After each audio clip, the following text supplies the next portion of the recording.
Alors bonsoir à toutes. Vous entendez bien là? Oui, non? Et là? Donc il faut que je fasse chez Akol. Donc bonsoir à toutes et à tous.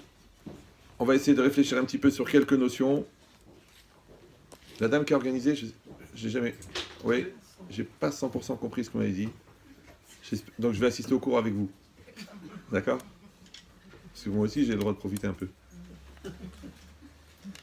Alors, cette notion, puisqu'on a la veille de Pessah, de réfléchir qu'elle est tellement centrale, cette veille de Pessah, qu'il y a une mitzvah de mentionner la sortie d'Égypte tous les jours, et une mitzvah aussi le soir de Pessah de raconter en détail, plus toutes les lois qui sont liées, et aussi que beaucoup de mitzvot, qui sont Zecher, l'Itziat Mitzrayim, d'accord, les Téphilines, le Shabbat, il y a beaucoup de choses qui sont liées. Maintenant, cette notion où Hachem, il a pris un risque extraordinaire, qu'il a fondé entièrement la continuité du judaïsme sur la transmission. Parce qu'en fin de compte, nous-mêmes, nous n'étions pas au Har Sinaï. Oui, nous n'avons pas reçu directement la Torah. Mais nos parents l'ont reçu de leurs parents, qui l'ont reçu de leurs parents, qui l'ont reçu de leurs parents. Donc d'un côté, c'est un grand risque, parce que si il y a un élément de la chaîne qui casse, et automatiquement, Chazvi Shalom, la suite du peuple ne reçoit pas. Mais d'un autre côté, ça donne une responsabilité extraordinaire. Il y avait un grand rave qui disait, l'important c'est pas d'avoir un grand-père rabbin, l'important c'est d'avoir des petits-enfants rabbins. Ce qui est beaucoup plus dur. Une fois, un chassid, on lui a demandé pourquoi tu as des paillotes de 2 mètres de long. Des paillotes, Ouais, des paillotes. Oui. Des cabanes. Ouais, des pillotes. Des papillotes. Merci Rabbi Jacob. Ouais. Il a demandé pourquoi est-ce que tu as des papillotes de 2 mètres. Il a dit parce que mon fils, il en aura de 1,50 m. Et son fils, il aura de 1 mètre. Et peut-être son arrière-petit-fils, il n'en aura plus. Et l'arrière, il n'aura plus de kippa. Ouais. Il y a une espèce de dilution homéopathique dans les générations. Donc cette idée-là, que Hachem, il a pris le risque extraordinaire de faire exister la croyance sur la base de la transmission. Encore une fois, c'est risqué, parce que tu comptes sur les hommes. Une fois, un Baal Tchouva comme ça, il m'a dit, mais moi, Rabben Chetrit, moi, si Hachem, il me faisait le Har Sinaï, place de la République, comme ça, avec le feu et le tonnerre, mais moi, tout de suite, je fais Shabbat. Hachem, il ne va pas le faire. Il ne va pas le faire, ouais. Parce que c'est toi qui dois faire le travail. Maintenant, où tu as confiance dans ton père, ou tu n'as pas confiance. Et si quelqu'un vraiment, il va prendre le risque, il va dire, qui a dit? Ouais, le Ramban lui-même, il pose la question. Il dit, peut-être que les bénis Israël, dans le désert, ils étaient seuls comme ça, ils étaient entre eux, ouais, entre feuges. Ils ont dit, vous savez quoi, on va inventer un baratin que Dieu nous a parlé, il nous a donné la loi, et maintenant on va être les porteurs de la vérité dans le monde. Comme ça, il a demandé. Peut-être c'est une grande embrouille, ouais, d'un peuple entier. C'est ce qu'il a répondu le Ramban. Il n'a pas dit, Chazvé Shalom, c'est pas possible. Non, il a dit, si c'était une embrouille, il y aurait un moins un qui aurait vendu la mèche sur 3 millions. Donc c'était pas une embrouille. Ouais. Et ça, c'est très important. Une fois aussi, j'étais dans un train, et il y a un monsieur non-juif, il m'a vu, il m'a dit, vous êtes rabbin? J'ai dit, non, je suis cow-boy. Bon. Et j'avais une Guémara ouverte. Il m'a dit, vous étudiez la Torah? J'ai dit, oui. Il m'a dit, je peux vous poser des questions? J'ai dit, bah, vous risquez rien. Hein. Alors il m'a dit, comment vous savez que la Torah, elle est divine? Alors j'ai dit, on a une tradition transmise de père en fils depuis des générations que la Torah est divine. Il m'a dit, mais vous y croyez, vous? Est-ce que vous avez un Sefer Torah qui a 3500 ans, qui a été daté au carbone 14? Que vous croyez que votre texte, il a 3500 ans? Je dis, écoutez, on est en train de parler pour rien. Ça, c'est les 2 cousins qu'il ne faut jamais inviter à la maison. C'est 2 cousins américains. Il y a Paul et Mike. Vous les connaissez, ceux-là, ou non? C'est la polémique. D'accord? Donc je lui ai dit, mais monsieur, regardez, on va aller clair. Je dis, d'où vous savez que votre mère, c'est votre mère? Peut-être votre mère, elle est rentrée dans une clinique à 34 ans, elle vous a pris, et depuis que vous êtes petit, elle vous dit, mon fils, mon chéri, mon cœur. Et vous croyez que c'est votre mère? D'où vous savez que c'est votre mère? Il me dit, bah, je pense que c'est ma mère. Je dis, vous avez confiance? Il me dit, oui, j'ai confiance que ma mère, c'est ma mère. Je dis, bah, vous avez confiance que votre mère, c'est votre mère. Nous, on a confiance que la Torah, elle est divine, que chacun retourne chez sa mère. D'accord? C'était facile.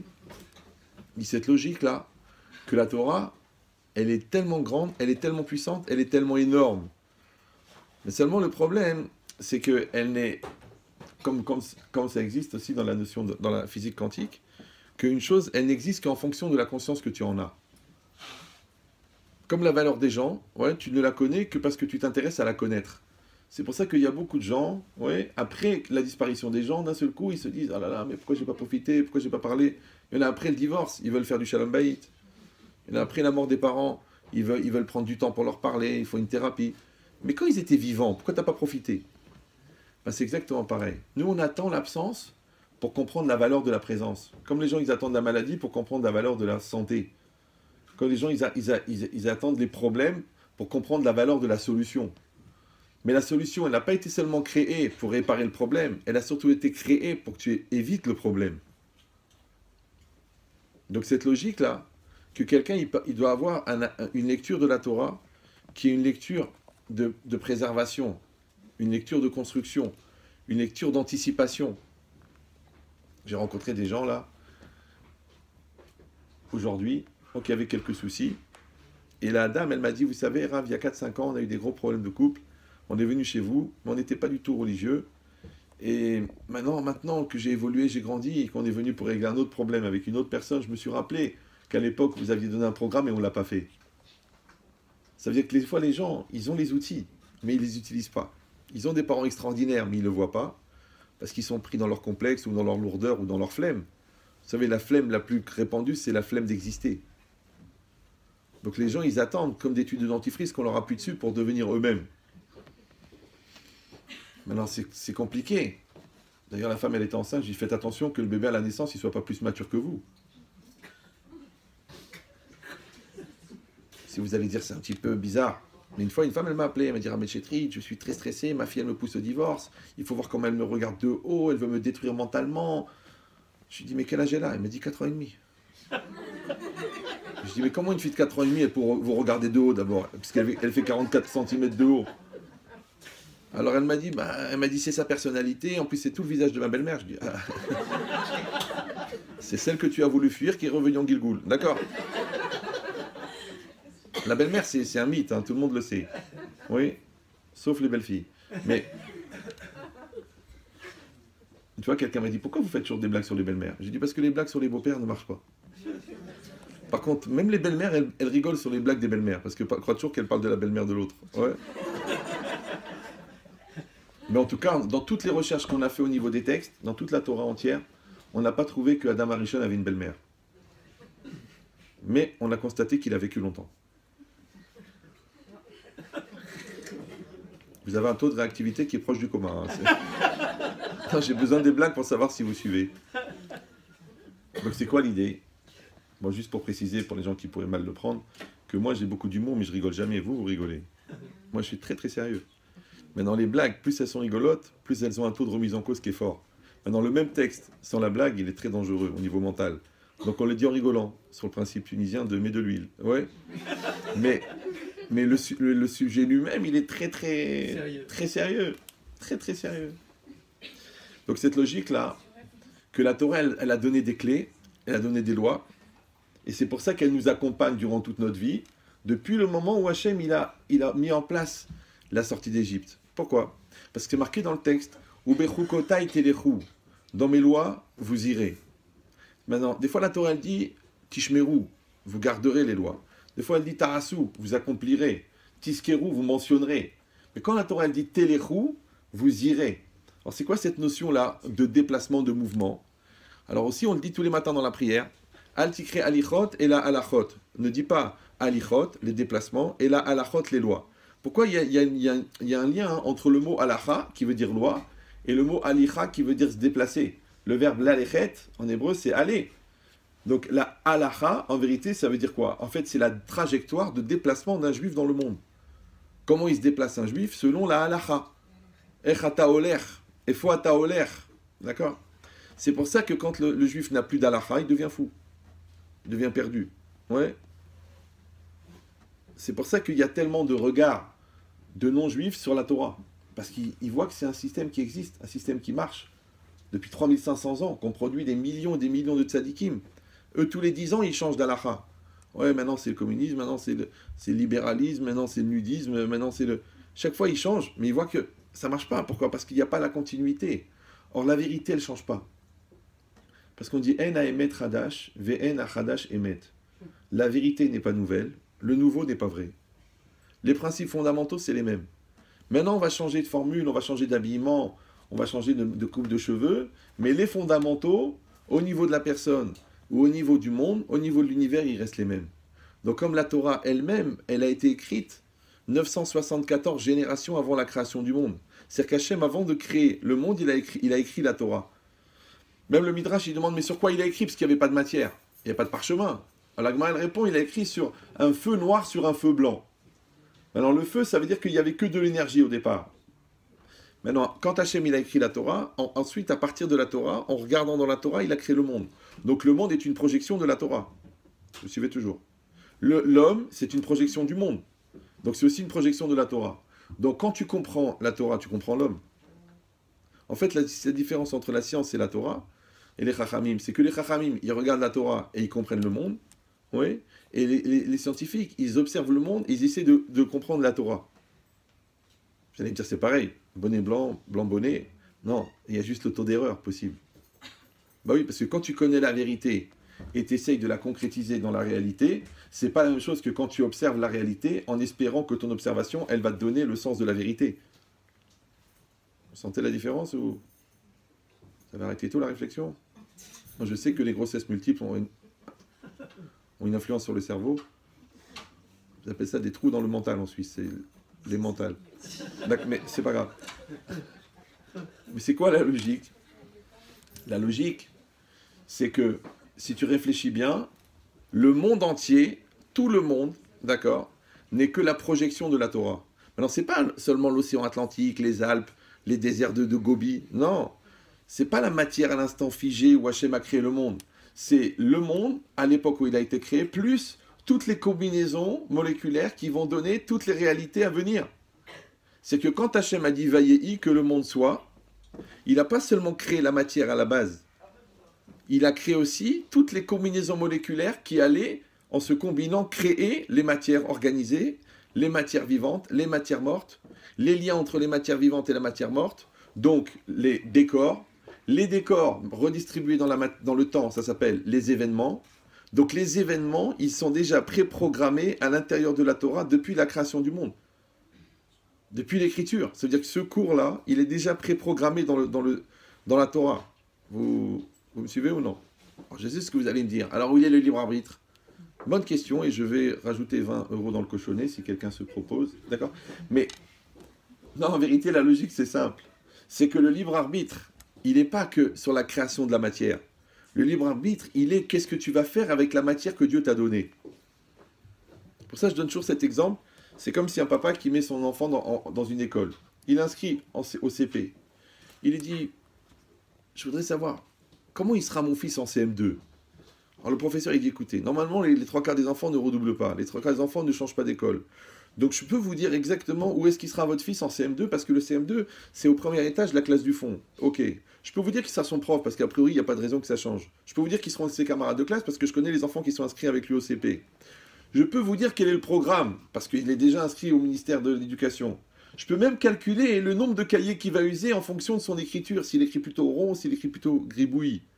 Je peux vous calculer le nombre de stylos qu'il va faire. Je peux même vous calculer la déformation de l'épaule droite pour compenser le poids du cartable sur l'épaule gauche par rapport au niveau de scoliose de 11% qu'il a de sa mère génétiquement héritée. Vous me suivez toujours? Donc je peux tout calculer, mais il y a une chose que je ne peux pas savoir. Est-ce qu'il va travailler en classe ou non? Comme disait un grand penseur autrichien, Meijimsch. D'accord? Donc ça veut dire que Hachem, il a créé la réalité, que Hachem, il a créé les circonstances, que Hachem, il crée en temps réel maintenant cette feuille de papier et mon corps et mon costume. C'est sûr. Il a aussi créé cet endroit, il maintient le métal dans sa forme telle qu'elle est. Ouais. Il vous maintient ici dans cette pièce. Maintenant, est-ce que vous allez écouter le cours ou non? Est-ce que vous allez vous servir pour changer ou pour rigoler? Moi, j'explique. Moi, ça fait 28 ans que j'enseigne. D'accord? Si j'avais vraiment fait pour l'humour, Béhémet, j'aurais fait l'Olympia, que je suis en train de perdre mon temps. Gad Elmaleh, il aurait coupé les citrons à l'entrée, d'accord? Quelqu'un m'a dit, mais quelle différence entre vous et Gad Elmaleh? Je fais, moi, la différence, c'est que les blagues, tu peux les écouter 2 fois. Tu rigoles, en plus, tu évolues avec la blague. Pourtant, il est rempli de Dieu, Elmaleh, Rahamim, ouais. Mais Mais cette idée, c'est quoi? C'est que... Pourquoi je parlais de ça, moi? L'humour. Ah, mais avant. L'élève. Le libre arbitre. Le citron. Lainara, vous êtes pressés ce soir. Donc c'est quoi l'idée? C'est que, en fait, les circonstances de la réalité sont préétablies. C'est pour ça que la Gemara, elle dit, bat plouni les plouni, la fille d'un tel pour un tel. C'est déjà au moment de la conception par les parents, la personne que tu vas épouser, les enfants qui vont naître. La date de la mort, sachez qu'elle est fixée au moment de la conception. Maintenant, il y a des gens qui vivent plus vieux, des gens qui vivent plus jeunes, il y a des gens qui anticipent, parce qu'ils sont pris tellement de soucis, tellement de prises de tête, tellement de remarques qu'ils ont accéléré un petit peu la date. Ouais. Parce que la tristesse, ça raccourcit la vie. Maintenant, le contraire, c'est que les 3/4 des gens meurent le jour de leur mort.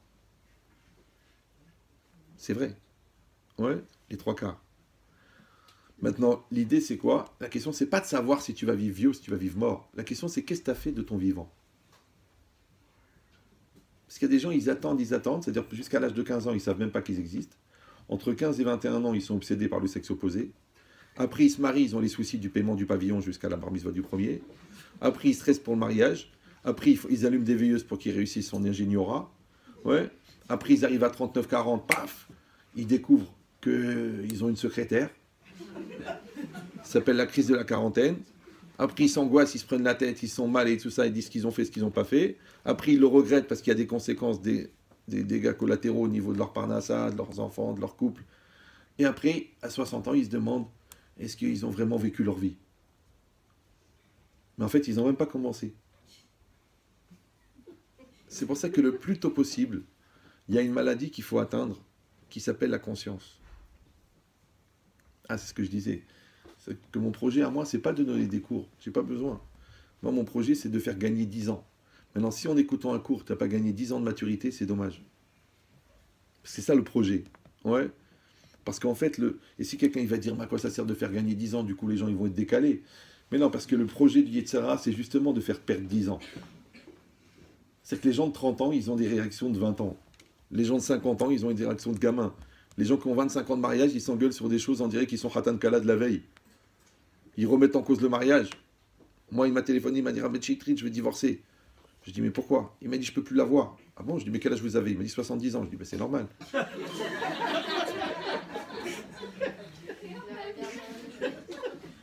Je dis, mais qu'est-ce qui se passe? Je supporte plus son caractère, j'aime pas la nourriture, en plus elle a un gros nez. Je dis, mais c'est le même nez depuis qu'elle s'est mariée. Même si vous le coupez le nez, néanmoins, ça sera elle-même. Ça va mieux déjà, là. Je sens que vous êtes un peu plus avec moi. Au moins à 10%. D'accord. Mais, non, je vous explique. L'acuité intellectuelle que vous allez développer pour essayer de ne pas rater la prochaine blague, moi, je vais l'utiliser pour introduire le prochain hidouche. Donc, quand la personne, elle a... Une fois, j'étais en Suisse, j'ai fait un cours comme ça. Il y a un gars qui rigolait pas. Tout le monde rigolait, et lui rigolait pas. Et lui, c'était le bras droit de Edmond Safra, la banque Safra. Un bon chacham, bien intelligent. Il était comme ça. En plus chauve et gros. Moi je le voyais, j'ai dit, c'est Bouddha, c'est pas possible. Il bougeait pas figé. Ouais. Et moi, pendant 20 minutes, j'ai fait des blagues, une après l'autre, exprès.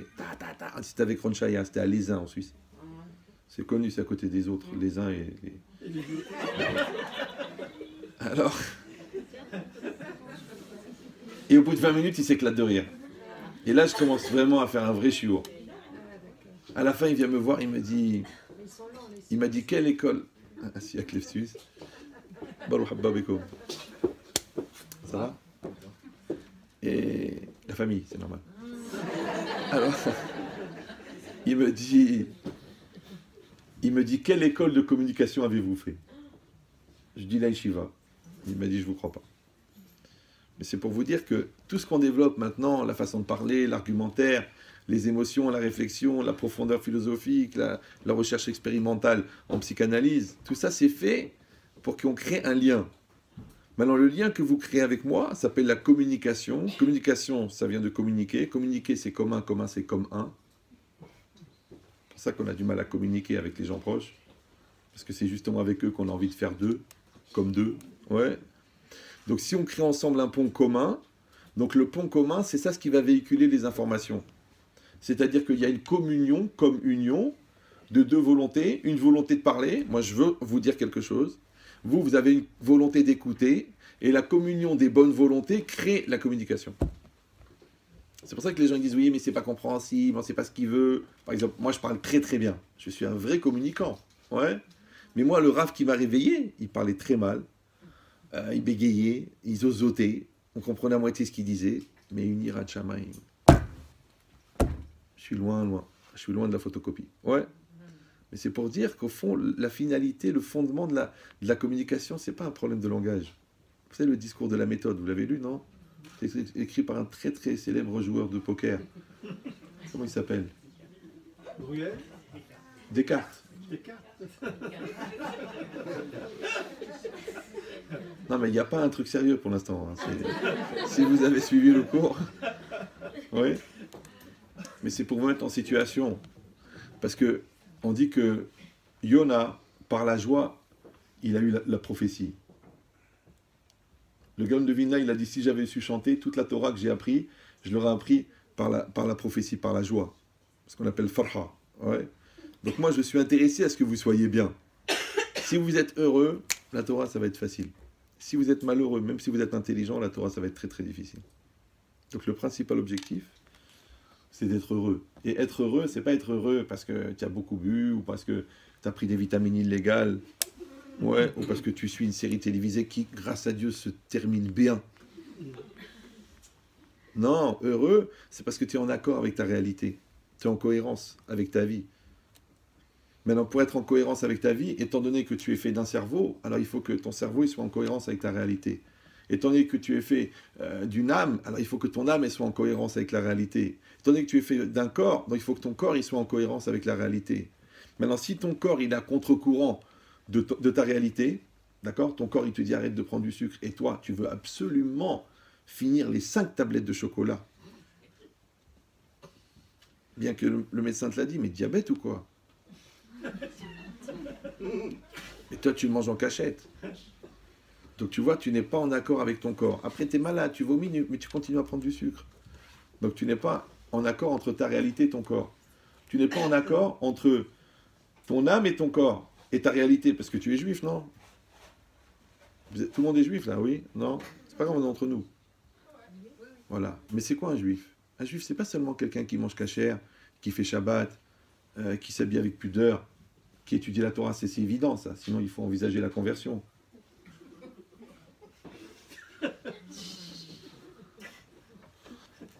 Et si vous dites c'est un peu exagéré, mais vous voyez un gars, il vient de Picardie, en 2 ans, il s'est étudié dans le texte. Le juif, il est né juif, il a 58 ans, tu lui dis c'est quoi, je vais péter, et tu dis écoute, je peux pas de la shonara sur la famille.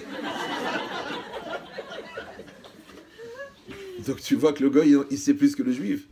Donc il y a beaucoup de juifs qui devraient suivre le programme de conversion, et au moment où on devrait couper court à la discussion, il dirait non, c'est pas la peine, je m'appelle pas Mathieu, je m'appelle Kevin. Oh, excuse-moi, mais entre-temps, il est devenu un bon juif.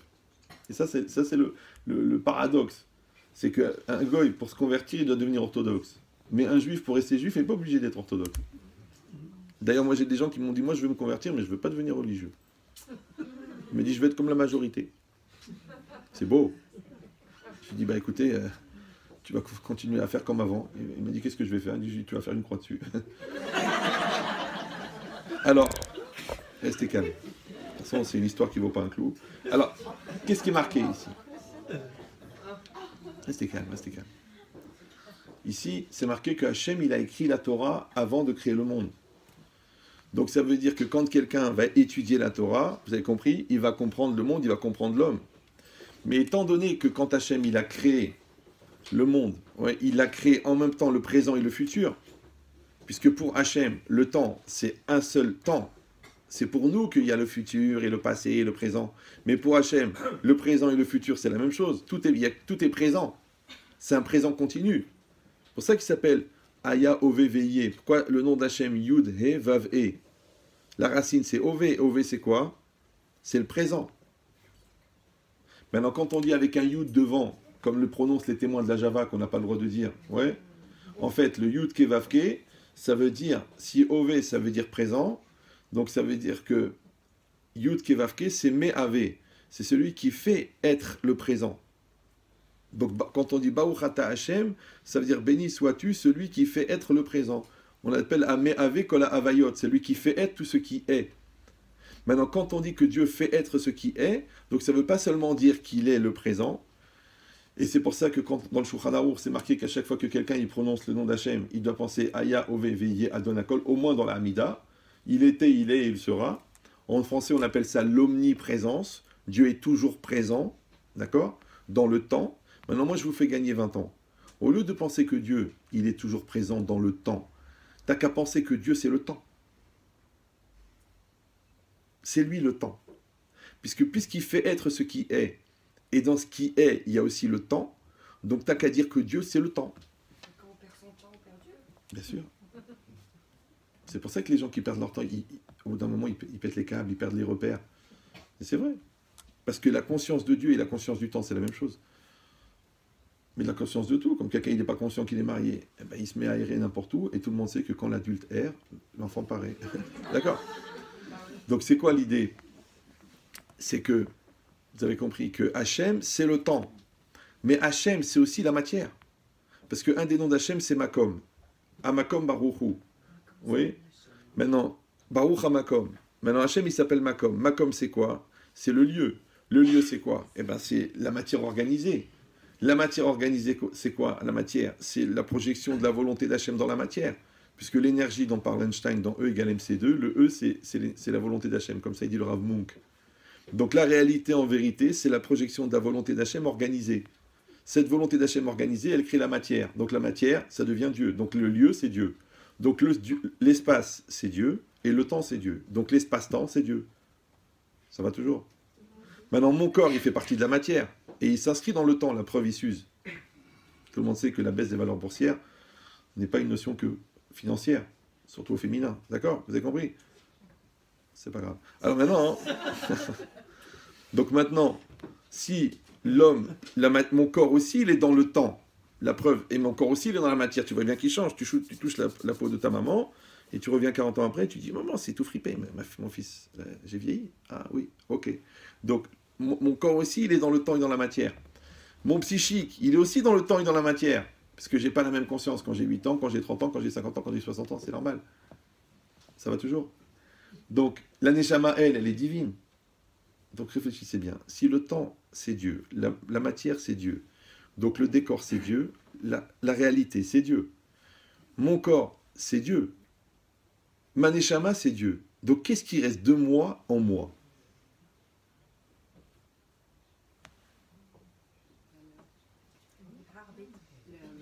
Il reste mon nefesh, il me reste mon psychique, mon moi, mon cœur. Ouais. Maintenant, même à l'intérieur du nefesh, vous prenez le Shmon Prakim du Rambam, il explique très bien là-bas que Hachem, il a donné l'intellect actif, la fonction analytique, la fonction imaginative, la gestion une espèce d'équilibrage comme ça de l'émotion. Tout ça aussi, c'est des données qui sont fixées pour chacun. Les données de ton psychique, elles sont déjà données génétiquement à l'intérieur de ta carte génétique au moment où tu viens à la naissance. Donc ça aussi, c'est encore Dieu. Donc même dans ton psychique, il y a encore Dieu. Alors qu'est-ce qui reste de l'homme dans l'homme? Je vous donne une image. On l'a déjà dit, je m'excuse pour les gens qui réécoutent les cours, mais moi, personnellement, j'assiste à tous mes cours. Non, les gens ils croient que ça veut dire que je suis présent au cours. Non, j'explique pour les nouveaux. Moi, j'ai arrêté de parler au premier degré à 8 ans et demi. C'est fini. Bon, je te raconte une histoire et après... Non, l'idée, quand je dis je suis présent au cours, c'est-à-dire que je refais le cours avec vous. C'est-à-dire que si moi, à la fin du cours, je n'ai pas évolué, c'est impossible que vous, par effet miroir, vous n'avez pas évolué. Mais si je répète le cours, d'accord? Donc je vous dis un cours que je connais par cœur. Par exemple, là, vous voyez ma feuille, là, vous la voyez ou non? Il n'y en a pas. Oui, je suis venu avec le disque dur. Donc, je ne sais même pas ce que je vais dire dans 5 minutes. Lui, il sait, moi, je ne sais pas. Mais ça veut dire quoi? Je sais que je veux vous parler quelque chose d'important, parce que moi, j'ai dans la tête les Neshamot que vous m'avez cités. Tout le reste, c'est rien, vous assistez, vous. Ouais, à leur mérite. Donc, c'est quoi l'idée? Parce que l'idée, c'est que si vous, chacun y grandit, chacun y prend quelque chose sur lui, chacun y s'améliore, eh ben, c'est leur mérite à eux, puisque c'est pour leur mérite qu'on a organisé le cours. C'est ça le srout, c'est ça le srout. Ça méritait. D'accord? Donc maintenant, quand on dit qu'est-ce qui reste de l'homme dans l'homme, alors j'ai donné une image. Il y a un gars, Loralenu, Simsilenu, il a perdu ses deux bras dans un accident de moto. D'accord? On va lui greffer deux autres bras qu'on a prélevés sur un gars qui est mort d'une mort naturelle, un dérèglement gastrique, ce qu'on appelle en médecine une morbide. D'accord? Alors, on lui prélève les deux bras, on lui greffe les deux bras. Mais alors, il se réveille avec les deux bras de quelqu'un d'autre. Mais ces deux bras, ils ont été prélevés sur un gars qui était un tueur en série et qui a étranglé 74 femmes. Est-ce qu'en se réveillant, ces deux bras, ils vont s'élancer vers le cou de sa belle-mère? Ou non? Génétiquement modifié? Non. Pourquoi? Parce que c'est la même personne, mais avec deux autres bras. Parce que quelle différence entre tenir un stylo ou avoir une prothèse d'une main? C'est pareil, c'est toujours la même personne. Vous me suivez toujours? Voilà. Maintenant, imagine, l'Oralenu, l'Oralechem, que cette personne-là, elle a un cancer généralisé, sauf le cerveau. Toutes les métastases, elles sont distribuées, le gars, il va mourir. Qu'est-ce qu'on fait? On lui prélève son cerveau, on le met dans un autre corps qui, lui, il s'est étouffé, d'accord? Il est une mort saine. Donc il se réveille après le coma, il est la même personne, puisqu'il a le même cerveau, dans un autre corps. Donc au lieu de lui faire une greffe de bras, on lui a fait une greffe de corps. Bon, ça va arriver que la science, elle sera capable de faire ça. Ok. Maintenant, c'est la même personne avec un autre corps, ou c'est une autre personne, puisqu'il a un autre corps? C'est la même personne. Maintenant, imagine que même le cerveau, il a été touché, Chadou Shalom, par les métastases, et que on lui prélève toute sa mémoire, depuis la naissance, depuis le jour où il a ouvert les yeux la première fois, jusqu'au matin de l'opération, c'est-à-dire il y a 58 ans, 6 mois, 19 jours et 21 secondes, et on prend toute sa mémoire, on la met dans une carte SD, 8 gigas, il n'a pas beaucoup vécu le gars, et on lui renvoie tout ça dans un cerveau neuf qui n'a jamais été utilisé. D'accord? Un cerveau de nationalité connue. Bon, tout le monde est au courant. Alors, et il se réveille, le gars, avec toute la même mémoire. Donc il se rappelle son nom, le nom de sa famille, ses petits-enfants, l'adresse de sa maîtresse, il connaît tout. Donc, maintenant, c'est pas le même corps, c'est pas le même cerveau, mais c'est la même mémoire. Est-ce que c'est la même personne? C'est la même personne, parce que t'es qui, toi? T'es une mémoire. Vous me suivez ou non? Maintenant, imagine que même la mémoire, elle est malade. Et on est obligé de lui effacer la mémoire, parce qu'il a fait trop de bêtises dans sa vie, et il est tellement traumatisé par sa souffrance qu'à chaque fois qu'il repense à sa réalité, il s'évanouit. Du coup, il ne peut pas vivre. Et si vous allez dire, ah, c'est un peu exagéré, il y a des gens comme ça qui ont subi des violences sexuelles, et qui sont tombés dans le coma. Parce que quand elles sortaient du coma, elles se rappelaient du viol, alors elles retombaient dans le coma. Il y a des gens après les camps de la mort, pendant 8 mois, ils ont fait des cauchemars, jusqu'à ce qu'ils sont morts d'épuisement, parce qu'ils n'arrivaient pas à dormir, parce qu'à chaque fois qu'ils dormaient, ils se retrouvent au camp de la mort. Donc ça existe que le psychique, il peut être plus fort que le physique. Ça va? Donc ce type-là, maintenant, même sa mémoire, elle est pourrie. Donc qu'est-ce qu'on fait? On va lui prélever sa conscience. Et si vous allez dire, ah, la conscience, on ne peut pas prélever. Matériel.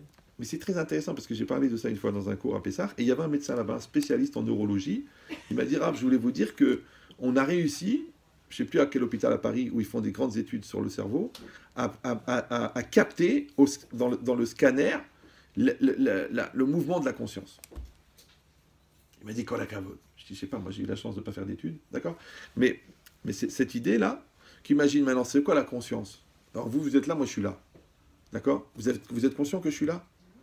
Moi je suis conscient que vous êtes là. Donc c'est quoi la conscience? La conscience, en résumé, c'est un arc électrique établi entre toi et la réalité. Ça va? Maintenant, si je prends la conscience de cette personne-là, tant qu'elle est vivante, et je pouvais la brancher sur la conscience du mort, quand il se réveille, le gars, il a la même conscience. Donc il n'a pas le même corps, il n'a pas la même mémoire, mais il a la même conscience. Donc en résumé, un homme, c'est qu'une conscience. Ça veut dire qu'à 120 ans, qu'est-ce qui va monter là-haut? C'est pas ton corps, il va rester ici. C'est pas ta neshama, de toute façon elle est divine. Elle va retourner avec l'ensemble des neshamot. Donc qu'est-ce qui va monter là-haut? La conscience. Maintenant, un homme, toute sa vie, qu'est-ce qu'il fabrique? Sa conscience. Les facettes de la conscience. Maintenant, les facettes de la conscience, tu as conscience, par exemple, que tu es marié. C'est pour ça qu'on se marie. C'est pour être conscient qu'on est marié. Ah, maintenant, pourquoi le gars, maintenant, il est à Shanghai pour 10 jours, et puis ses copains, il l'emmènent dans une boîte bizarre, et il a bu 2 verres, et d'un seul coup, l'autre, la blonde, elle arrive, et il a la tête qui tourne, tu dis, hey, Mordechai, non, appelle-moi Kevin. Ouais. Kevin, parce que Kevin, ce qui va t'arriver. Il dit, mais t'as oublié que t'es marié. Alors il a dit, j'ai perdu conscience. Moi, vous savez, j'ai entendu beaucoup de gros mots dans ma vie. Et j'ai entendu des situations les plus graves. Mais le mot qui me choque le plus, c'est quand quelqu'un me dit, Rabban Chetrit, je n'ai pas eu la présence d'esprit. Je dis, mais tu sais que tu as détruit ton fils pendant des années. Oui, mais j'étais pas bien, j'étais mal, j'étais moi-même cassé par mon père. Ok, mais lui, il n'avait pas besoin de subir tout ça. Il me dit, je n'ai pas eu la présence d'esprit. C'est quand il s'est pendu que j'ai compris. Et ça s'appelle la conscience. D'accord? Ça veut dire que quoi? Ça veut dire que tes enfants, ils doivent te donner la conscience parentale. En t'occupant de tes enfants, tu développes la conscience parentale. En te mariant, plus tu vas aimer, donner, partager, avoir des relations, eh ben ça développe la conscience maritale. Quand tu travailles avec sérieux dans ta profession, ça développe la conscience professionnelle. Ouais. Eh ben c'est quoi, le projet d'un juif? C'est de développer la Hirat Shamaim. Et c'est quoi la Hirat Shamaim? C'est la conscience exacerbée de l'existence et de l'intervention de Dieu dans ta vie. Maintenant, quand tu perds la conscience de Dieu, ce qu'on appelle Essia Hada'at, la perte de conscience, s'appelle Ruachshtu dans la Vera, s'appelle dans la colère, s'appelle dans l'ignorance, s'appelle dans la lourdeur. Mais à ce moment-là, puisque tu n'as plus conscience, et que la seule définition de la personne, c'est la conscience, donc tu es mort. C'est pour ça qu'on dit Rechaim Bechayem Nikraim Metim. Les Rechaim de leur vivant sont appelés morts. Donc moi, Behemet, j'ai pas de la peine pour les morts. Parce qu'ils sont morts. Ils ont vécu. Moi, ce que j'ai de la peine, c'est pour les morts qui sont encore vivants. Ce qu'on appelle les Rechaim. Quand tu vas voir quelqu'un, mais tu es malade mental, tu es un malade. Tu vois le gars, il est beau, ça, une femme magnifique, ils ont des beaux enfants. Le gars, il va faire des bêtises avec la secrétaire. Je lui dis, mais t'es un malade mental. Il m'a dit, oui, mais Rav, vous comprenez pas, moi je suis pas religieux. Mais quel rapport? C'est complètement irrationnel. Pourquoi? Parce qu'il n'a pas profité que Dieu lui a donné une femme pour créer la conscience maritale. Et la preuve, c'est que quand il se fait attraper, ouais, d'un seul coup, Rabban Chetrit, je vous en prie, appelez ma femme, je veux sauver, c'est la femme de ma vie, c'est mes repères, c'est ma vie, c'est ma Torah, Et avant, pourquoi les gens ils prennent conscience de la gravité de ce qu'ils font seulement quand ils se font attraper? Tu sais pourquoi? Parce que jusque-là, ils étaient dans le coma. Et il y a plusieurs niveaux de coma. Vous n'avez jamais été en Israël? Coma Rishona, coma Shnia, coma Shlishit. Celui-là, il est Azrieli, celui-là. Coma Shlishit. Ouais. Donc ça veut dire quoi? Ça veut dire que toute sa vie, on doit lutter contre le coma. Ouais. Et toute sa vie, on doit développer la conscience. Donc pourquoi tu vas prendre une bracha chez un tzaddik? Parce qu'il a une très très grande conscience de Dieu. Et pourquoi tu dois faire tes chouvas? Parce que tu dois te repentir. Et c'est quoi se repentir? C'est prendre conscience. Il faut prendre conscience. Mais tu n'as pas pris conscience. Donc en fin de compte, toute sa vie, on fabrique sa conscience. Vous me suivez? Alors quand tu as conscience de quelque chose de logique, c'est un certain niveau. Mais quand tu as conscience de quelque chose qui n'est pas logique, c'est un autre niveau.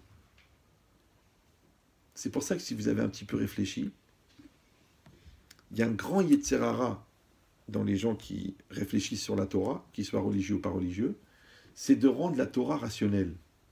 C'est de rendre la Torah logique. Moi, j'ai fait un petit peu de philosophie avant de rentrer à la yeshiva, mais pas dans les livres, tout seul. Mais à 17 ans, je dictais des dissertes de philo à des dernières années d'Hippocagne. Donc, je n'étais pas spécialement débile. Mais j'ai vu ce Yetzer Hara de rendre la Torah humaine. Oui, toi tu veux que la cacheroute, ça soit un problème sanitaire. Toi tu veux que le mikvé, ça soit un problème d'hygiène. Toi tu veux que les téphilines, ça sert à prendre l'attention. Tu veux que le Shabbat, ça soit un week-end. Tu veux que la nida, ça soit un repos pour les muqueuses vaginales. C'est pas ça la Torah. La Torah, c'est spirituel. Ça veut dire que c'est une logique qui est au-delà de la logique humaine. Et c'est ça son intérêt. Moi, Behemet, j'ai pas fait teshuva pour l'équilibre de la Torah. J'étais équilibré. Ouais, j'ai pas fait teshuva pour l'intelligence de la Torah. J'étais intelligent. J'ai fait teshuva parce que j'ai compris que la seule manière d'avoir un lien privilégié avec le divin, c'était la Torah. Parce que le problème de la philosophie, c'est que ça part de l'homme à l'homme. Et quand vous savez que Platon, Aristote, il est mort dans une maison de prostituées, et qu'il a dit à ses élèves, faites ce que je dis, ne faites pas ce que je fais, ce que nous on appelle un rachat, et eux ils appellent un incohérent. Donc comment tu vas apprendre de quelqu'un que lui-même il a raté son projet? Et si tu vas dire, bah, ce qui compte, c'est la culture, parce que tu es bien dans ta tête. Mais pour nous, quelqu'un qui ne vit pas ce qu'il dit, ça vaut rien. C'est pour ça que c'est marqué que si tu apprends d'un rave et que le rave n'a pas d'Irat Shamaïm, c'est assourd d'apprendre. Mais le gars, c'est une puissance dans la Kabbalah, il défonce les choses dans le Talmud, il connaît toute la halakha entière. Mais si tu le vois, qui frappe sa femme, qui la trompe, qui ment, qui vole, t'as pas le droit d'apprendre. Assourd d'apprendre. Et tu vas dire non mais ça n'a rien à voir. Lui il a son comportement, mais moi j'apprends de la Torah. Mais tu n'as pas compris que ce que l'autre transmet, c'est pas ce qu'il a, c'est ce qu'il est.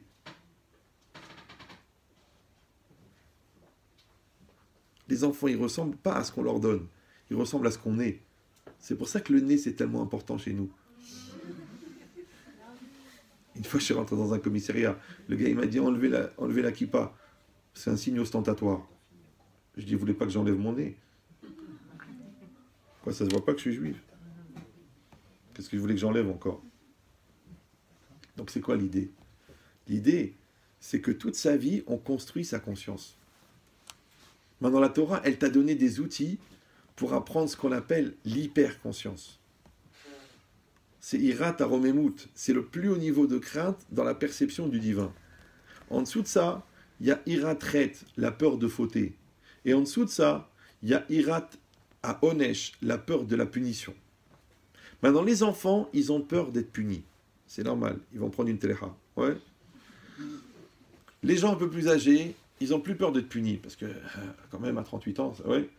Mais ils ont peur de fauter. C'est quoi la peur de fauter? C'est la peur de ne pas produire quelque chose de parfait. D'accord? Comme tu as fait une belle table de Shabbat, tu ne vas pas laisser un bouchon de stylo au milieu. Ou ton téléphone. C'est pas parfait. Tu dis, qu'est-ce que ça change? Grâce à Dieu, la majorité de la table, elle est belle. Tu dis, ouais, mais c'est pas adapté. Donc, c'est pas parfait. Donc, la peur de fauter, c'est la peur de ne pas produire quelque chose de parfait. Vous me suivez ou non? C'est comme si tu offres un cadeau à ta femme et tu lui dis, tiens, le voilà ton cadeau. Poum, tu m'as saoulé. 364 jours pour pas que j'oublie l'anniversaire. Le cadeau, il est empoisonné. C'est comme si tu dis à ta femme, fais-moi le gâteau de ma mère. Elle fait le gâteau de ta mère. Ouais, mais quand elle l'a pétri, quand elle l'a cuit, quand elle l'a mélangé, elle a rajouté un ingrédient. La remma. C'est pour ça qu'il te brûle l'estomac. Tu dis, mais je comprends pas, les œufs ils sont de bonne qualité, le chocolat il est bien, la farine est bien, tout est bien. Pourquoi il me brûle l'estomac? Parce qu'elle l'a fait avec la remma. C'est pour ça qu'il faut jamais se faire inviter chez des gens qui ne t'invitent pas de bon cœur. Tu vas avoir des brûlures. Il ne faut jamais emprunter de l'argent à quelqu'un qui ne te prête pas de bon cœur. Il ne faut jamais même demander un service à quelqu'un qui va venir, mais pas de bon cœur. Tu dis, dimanche, tu peux venir m'aider à déménager. Le mec, il dit, dimanche, après le samedi. Dis-lui, laisse tomber, j'ai annulé le déménagement. Il va venir, il va se casser une jambe. La haine, 28 ans, il va te dire. C'est ta faute, tu m'as maudit. Mais je t'ai rien fait, baba. Il n'est pas venu de bon cœur. S'il n'est pas venu de bon cœur, ouais, donc il va avoir des problèmes. Ben, cette logique, c'est quoi? C'est qu'à un moment, il y a une réalité qui se propose à lui, il doit avoir conscience de la réalité, et il doit l'accepter à 100%. Maintenant, quand moi j'ai un lien 100% avec ma réalité, ça s'appelle la conscience. Ouais. Quand je l'accepte à 100%, ça s'appelle le bitachon. C'est ça la confiance en Dieu. Le bitachon, c'est pas d'espérer que Dieu va te donner ce que tu attends. La bitachon, c'est de comprendre que ce que Dieu t'a donné, c'est bon pour toi. Vous me suivez ou non? Celle-là, elle a épousé quelqu'un, ça fait 23 ans. Ça fait 23 ans qu'elle attend qu'il devienne quelqu'un d'autre. Mais il ne va pas changer. Les zèbres ne deviennent pas des papillons. Une, elle m'a dit, Rabben Chetrit, je vais annuler mon mariage. Je dis, pourquoi? Parce que quand j'ai fait le Shidour, on m'a dit que c'était le futur Hazonish. Le Hazonish est un très grand dans la Torah. Il connaissait toute la Torah entière. Et alors, elle m'a dit, finalement, hein, il n'est pas tellement fort et il n'est pas tellement concentré, il ne se lève pas le matin et des fois il met les tefilines à 11h. Alors, c'est pas le Hazonish. Donc, comme on m'a menti sur le départ, mes cartes à out, donc je veux remettre en cause le mariage pour annuler le mariage rétroactivement. J'y ai les 9 enfants qui sont nés, dégâts collatéraux. Je dis maintenant, madame, j'ai juste une petite observation. C'est que, ok, vous pouviez avoir l'ambition d'épouser le Hazonish, mais il aurait fallu que vous-même vous soyez la femme du Hazonish. Je dis, et alors, c'est pas le cas? Je dis, moi, je connais votre mari. Il me dit alors? Je dis, lui, c'est plutôt le mari de la boniche. Il y a la femme du Hazonish et le mari de la Boniche. Elle me dit, quoi, vous m'insultez? Je lui dis, non. Je dis, mais vous êtes sérieuse, vous, dans la religion? Ah, elle me dit, vous savez, c'est pas évident. Vous faites la prière? Ah, je suis occupé, j'ai pas d'enfant. Bon. Je dis, vous allez à la plage? Oui, mais c'est pour la vitamine D. Je savais la différence qu'entre les enfants et les adultes. Les enfants, les adultes, ils ont des raisons, et les enfants, ils ont des prétextes. Alors, jusqu'à quel âge on a des prétextes? Et ouais, jusqu'à quel âge on va être des enfants? Ah, mais vous la connaissez pas, vous savez pas ce que j'ai vécu, mon père, ma mère, ma soeur. Ok, toute la journée, j'entends ça. Ok, on veut pas passer à autre chose. Tu veux pas maintenant comprendre que tu es concerné par ta vie, et que dans concerné, il y a deux mots. Pour les gens qui le vivent mal. Et il y a un seul mot pour les gens qui le vivent bien. Donc quand toi tu es concerné, c'est parce que tu crois en Dieu et tu acceptes que la réalité qui est en face de toi, elle est adaptée à toi. Et on a dit c'est ça la Emouna. Et tu la prends en charge et tu l'assumes en toute conscience. Et la conscience, elle va t'aider à assumer ta réalité. Et quand tu assumes, eh ben la chose elle est facile. Pourquoi? Parce que le poids d'un objet dépend de la motivation que tu mets à le porter. Ça, le pire, c'est d'essayer de danser avec quelqu'un qui ne veut pas danser. C'est la mort. Le pire, c'est de réveiller la motivation chez un enfant qui ne veut pas travailler. C'est mortel. D'accord? Le pire, c'est de dire la vérité à quelqu'un qui s'entête, puisque l'entêtement. Et c'est très personnel, puisque personnellement. Surtout s'il a pris un rave germanique, puisque rave allemand, c'est pas grave. D'accord. Mais cette... J'arrive. Je peux pas tout faire. D'accord. Donc c'est quoi cette idée-là? Cette idée que quand la Torah, elle a été donnée, vous avez compris, qu'elle n'a pas seulement parlé il y a 3500 ans, 5700 ans pour mettre en place le monde. Non, la Torah, puisque dans la Torah, le présent et le passé, c'est la même chose, donc ça veut dire que la Torah de l'époque, elle parle du présent. Maintenant, quand moi je vais être en accord avec la Torah, je vais être en accord avec le présent. Donc il n'y a pas plus actuel que la Torah. Une fois, il m'a dit ça, il me dit, écoutez, Rav Shitrit, vous êtes très pragmatique, scientifique, cartésien, comment vous pouvez croire qu'un texte qui a 3500 ans, il peut répondre aux questions actuelles? Je dis, écoutez, déjà, votre truc au niveau philosophique, il n'a pas de sens. Pourquoi? Parce que Hachem a créé le monde a créé la Torah avant de créer le monde. Maintenant, quand Dieu a créé le monde, il a créé la matière, il a créé le temps. Donc la Torah existait avant que le temps existe. Maintenant, comment la Torah qui existait avant que le temps existe, elle peut subir le temps? Donc la Torah, elle ne peut pas être dépassée par le temps, puisqu'elle ne subit pas le temps, puisqu'elle existe avant que le temps existe. C'est QFD. Ce que fait Dieu. D'accord? Vous avez compris ça? Voilà. Donc, c'est pour ça que c'est très intéressant. Des fois, je suis confronté avec des publics non juifs. Mais non, des scientifiques, vous avez vu, il y a quelques vidéos sur Internet que j'ai données devant des publics non juifs. Et les gars, maintenant, c'est des généticiens, des mathématiciens, le médecin de Vladimir Poutine, des patrons de CHU cancérologie. Le gars, il vient chez toi. Tu dis, monsieur Menchetrit, combien d'années d'études? Je dis, moi, j'ai arrêté au bac. Après, j'ai fait quelques années de yeshiva, institut talmudique. Et quand lui, il fait son cours là-bas devant 1200 personnes, je ne comprends même pas un mot. Les glucides, les protides, les tralouidim. Ouais. Et après, moi, je fais mon cours, et il vient me voir après le cours, il me dit, merci d'avoir élevé le niveau. Ça veut dire que le goy, il connaît la puissance de la Torah. Et le feuge, il dit, ouais, combien la sortie d'Égypte? Et ouais, combien? D'abord, j'ai vu le film, les 10 commandements. Alors après ça, qu'est-ce qui s'est passé? C'est bizarre. Maintenant, sachez qu'une chose, elle n'a de valeur que par rapport à la valeur que tu lui donnes. Donc si le goy donne de la valeur à la Torah, il va être plus attaché à la Torah qu'un juif qui ne donne pas de valeur à la Torah. Et c'est comme un petit vieux. Vous savez, vous sortez de chez vous, et vous voyez par terre des morceaux de verre. Vous dites, ah, ils ont encore cassé une vitre. Ah, il y a des agressions dans la rue, ils volent. Et il y a un petit vieux qui s'arrête, il regarde des petits morceaux de verre. Il est petit vieux, comme ça, tout fripé, comme ça, tout petit. Et toi, tu t'interroges, tu dis, qu'est-ce qu'il veut celui-là? Il est devant la voiture, toi tu vas pour partir. Tu dis, bon, sûrement ils ont cassé une vitre, il y a des morceaux de pare-brise par terre. Et puis, et lui, il reste devant. Tu dis, monsieur, vous n'êtes pas bien, vous avez un arrêt cardiaque? Il a dit non. Il a dit, j'ai une question. C'est à vous les morceaux de verre par terre? L'autre, il dit non. Ça ne vous dérange pas si je les ramasse? Si vous voulez, il dit, mais ça fait de la peine, vous allez vous casser le dos, vous avez une scoliose de 195%, vous voulez... Et le petit vient, non, non, non, j'ai pas besoin, monsieur. Il se baisse, il sort un vieux mouchoir de la guerre et il met chaque morceau de verre un par un. Puis lui, il reste comme ça pour regarder. Au bout d'une demi-heure, il dit, écoutez, vraiment, je ne vais pas mourir bête. Ça vous arrive souvent comme ça de ramasser des morceaux de verre. Si vous voulez, il y a des vitres entières. Hein. Il a dit, monsieur, j'étais joaillier pendant 58 ans. Il y a 270 carats en diamant non taillé.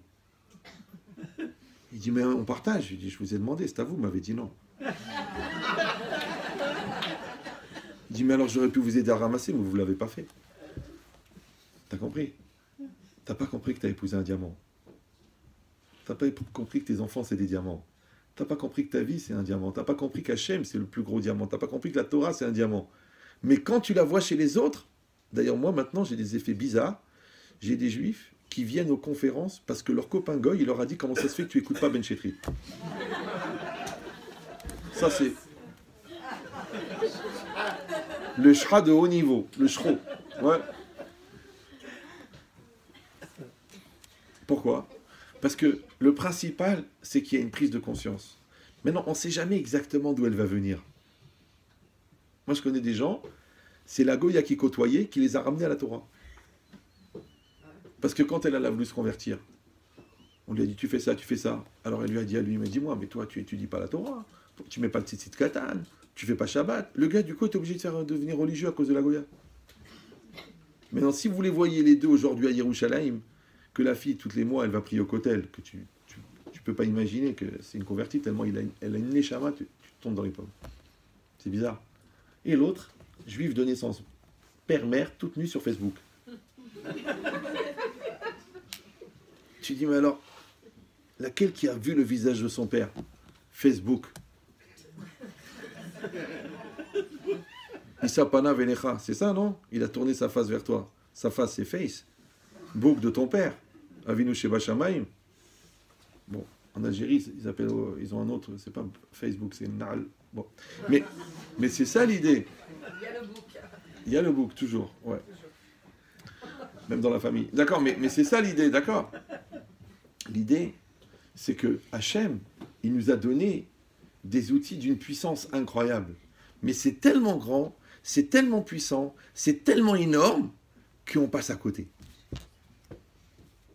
Comme un truc rigolo, vous habitez Paris, d'accord? Les gens, ils viennent du monde entier pour visiter. Vous avez visité, vous? Non. Tu vas pas. Les gens, ils viennent d'Amérique, ils viennent du Paraguay, ils viennent d'Argentine. Et toi, tu vas voir le Sacré-Cœur, tu vas monter en haut de l'Arc de Triomphe, j'ai que ça à faire. Et la Tour Eiffel. Et tous les jours, tu passes devant. Un jour, tu t'arrêtes, tu dis, mais attends, je vais en vacances, genre à Florence, mais c'est 19 fois plus moche que Paris. Tu vas en vacances à Porto, il n'y a rien là-bas. Ouais. Sous prétexte que le billet est pas cher. Mais il n'y a rien, T'es arrêté, il n'y a rien. T'es arrivé, tu dis, il a décollé l'avion, non, il n'y a rien. Mais là, tu prends l'autobus, tu as les plus beaux décors du monde, tu vas pas les voir. C'est exactement pareil dans la vie. Ouais, c'est-à-dire que tu comprends pas qu'en fin de compte, le bonheur, il est pas loin. Le bonheur est dans le pré. Surtout si ta femme, elle s'appelle Marguerite. D'accord? La preuve, la première fois que tu l'as vue, tu as dit, oh la vache. D'accord? Mais ça veut dire que si quelqu'un, il prend conscience, comment la Torah, en temps réel, puisqu'Hachem, quand il a créé à l'époque, quand il dit le Zohar, il a dit Vayehi, que le monde soit. Il a créé jusqu'à maintenant, jusqu'à la fin des temps. Le monde, il est déjà préprogrammé, c'est-à-dire que la trajectoire de la particule, elle est déjà préétablie pour créer la réalité en temps réel. Donc moi qui m'inscris dans le temps et qui m'inscris devant un décor qui passe devant moi, ouais, il y a juste une question qui va se poser, c'est est-ce que je vais être spectateur de ma vie ou je vais être acteur? Si je vais être acteur, ça veut dire que je vais avoir une conscience active dans ma réalité. Parce qu'il y a des gens qui te disent, oui, je sais qu'elle a raison, oui, je sais que les enfants, ils ont besoin, eh ben, j'arrive pas, eh ben, c'est plus fort que moi. Donc, ils sont enfermés dans leur satan, dans leur lourdeur, dans leur bêtise, dans leur mitzrayim personnel. Donc, ils n'arrivent pas à rentrer dans la réalité. Maintenant que c'est parce que tu manques de confiance en toi, ou parce que tu es trop orgueilleux, ou parce que tu es bête, ou parce que tu es ignorant, mais tu vas être enfermé à l'intérieur, comme si tu es bâillonné, et on est en train de torturer ton fils devant toi, et tu t'énerves parce que tu peux rien faire. Mais là, tu n'es pas bâillonné, mais tu vois que ton fils est en train de mal tourner, va lui parler. Non, mon père, il m'a jamais parlé. Ok, mais tu as fait 4 dépressions, c'est vrai. D'accord? Donc, ça veut dire que tu peux être acteur de ta vie, ou tu peux être spectateur de ta vie. Alors, vous savez comment est-ce qu'on appelle être acteur de sa vie? Ouais, on s'appelle s'investir. Ça veut dire se bouger, ça veut dire agir. Ouais. En français, on appelle ça aller. Ouais. Et comment on appelle être spectateur de sa vie? Se laisser aller.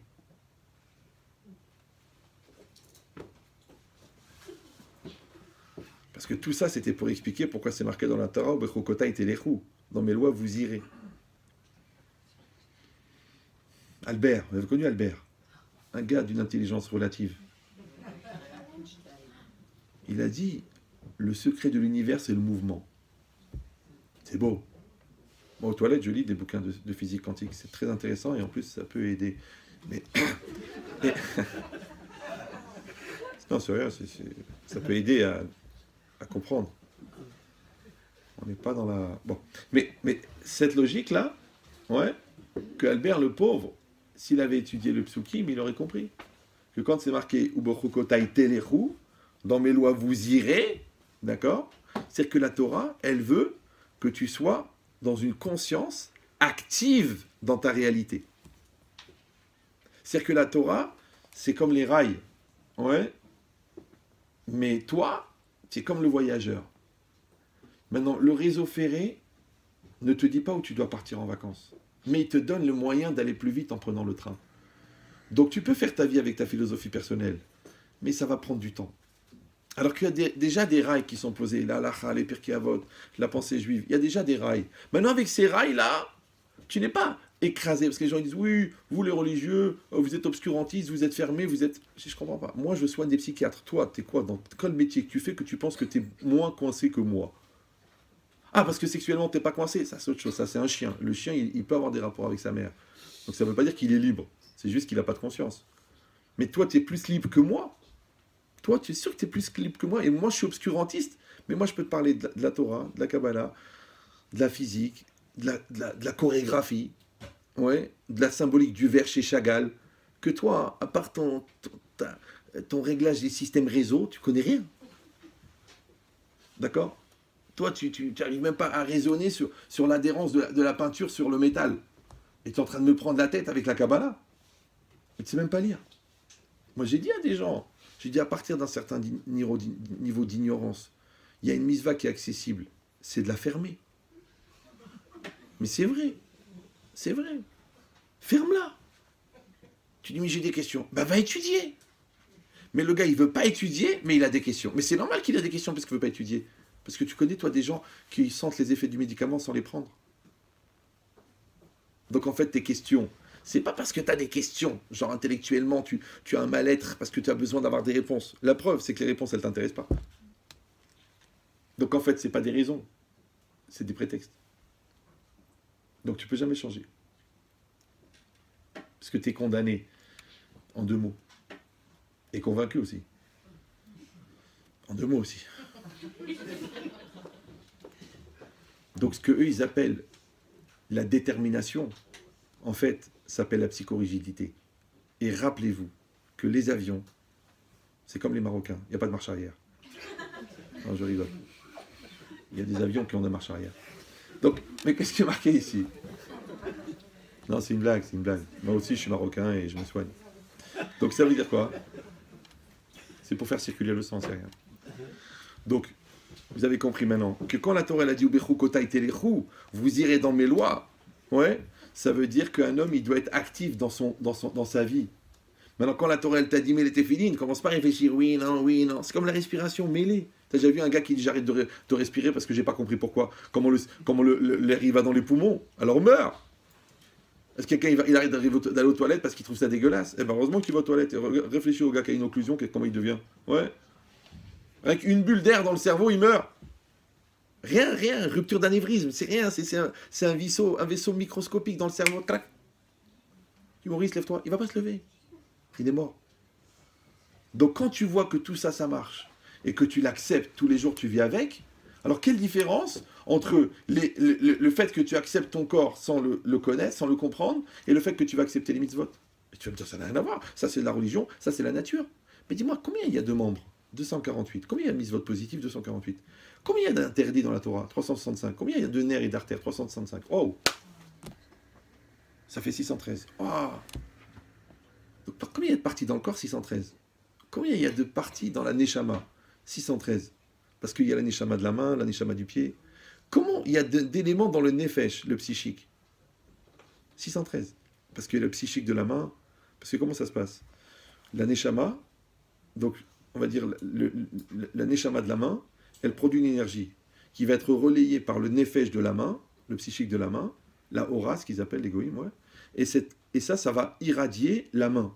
Maintenant, quand tu vois que la main elle est malade, ce que tu appelles le symptôme, c'est juste la dégénérescence de l'atrophie qui a été créée par l'absence d'énergie de l'âme qui n'arrive plus dans la main. Tu appelles la maladie. Le maladie, c'est le mal qui parle. Maintenant, ton corps, c'est juste un écran à cristaux liquides sur lequel apparaissent. Maintenant, quand tu vois qu'il y a quelque chose qui apparaît sur l'écran, tu crois que l'écran il a un problème. C'est la tour qui a un problème.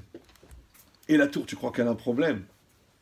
C'est le Windows qui a un problème. Et tu crois que le Windows a un problème. C'est le DOS qui a un problème. Et le DOS, c'est la Neshama. Le Windows, c'est le psychique. La tour, c'est le corps. Et l'écran, c'est la réalité extérieure.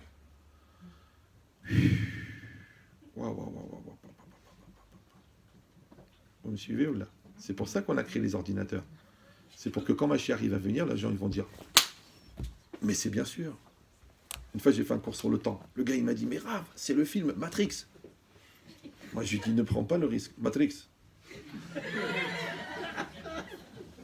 Il m'a dit mais tout ce que vous dites, la matrice, la truc, le monde parallèle, mais c'est exactement ça.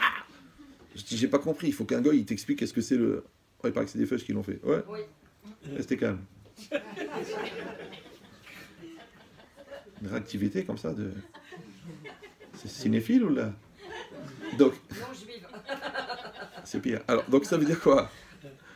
Ça veut dire quoi? Ça veut dire. Où j'étais moi? Mais perturbé. Matrix. Non, ça veut dire que les gens, ils ont besoin que, le cinéma leur explique la Torah.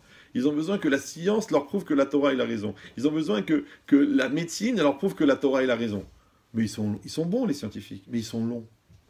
Ça s'appelle le CNRS, Centre National de Relou Sympathique. D'accord? Donc, c'est-à-dire, au bout de 2000 ans, ils ont compris le téléphone sans fil. Alors que nous, ça fait 3000 ans qu'on met les téphilines. C'est loin. C'est long. D'accord? Donc, c'est exactement pareil. Si chacun d'entre nous, il accepte et il prend conscience que la relation qu'on entretient avec la réalité, quand elle est dictée par les textes qui existaient avant que le monde existe, et qui ont exactement la même structure, parce que s'il y a 613 éléments dans l'âme, et 613 éléments dans le psychique, et 613 éléments dans le physique, et 613 éléments dans le monde, parce que le Ramenu Bechaye, il dit que le monde il est divisé en 613 olamot. Ça veut dire qu'il y a une impulsion qui part d'une partie de l'âme, elle est relayée par le psychique, elle est retransmise dans le physique, et ensuite elle est retransmise dans la réalité. C'est pour ça qu'on dit que quand un juif il fait le Birkat Amazon, alors il développe des sources de prodigalité et de nourriture pour le monde entier. Que quand on bouge le loulav, toutes les forces agricoles du monde, elles vont sortir à ce moment-là grâce aux juifs qui sont en train de bouger le loulav. Ouais, quand on fait la bracha pour la pluie, c'est pour le monde entier. Ça veut dire quoi? Ça veut dire qu'on est reliés. D'accord? Tout l'univers, il est relié ensemble.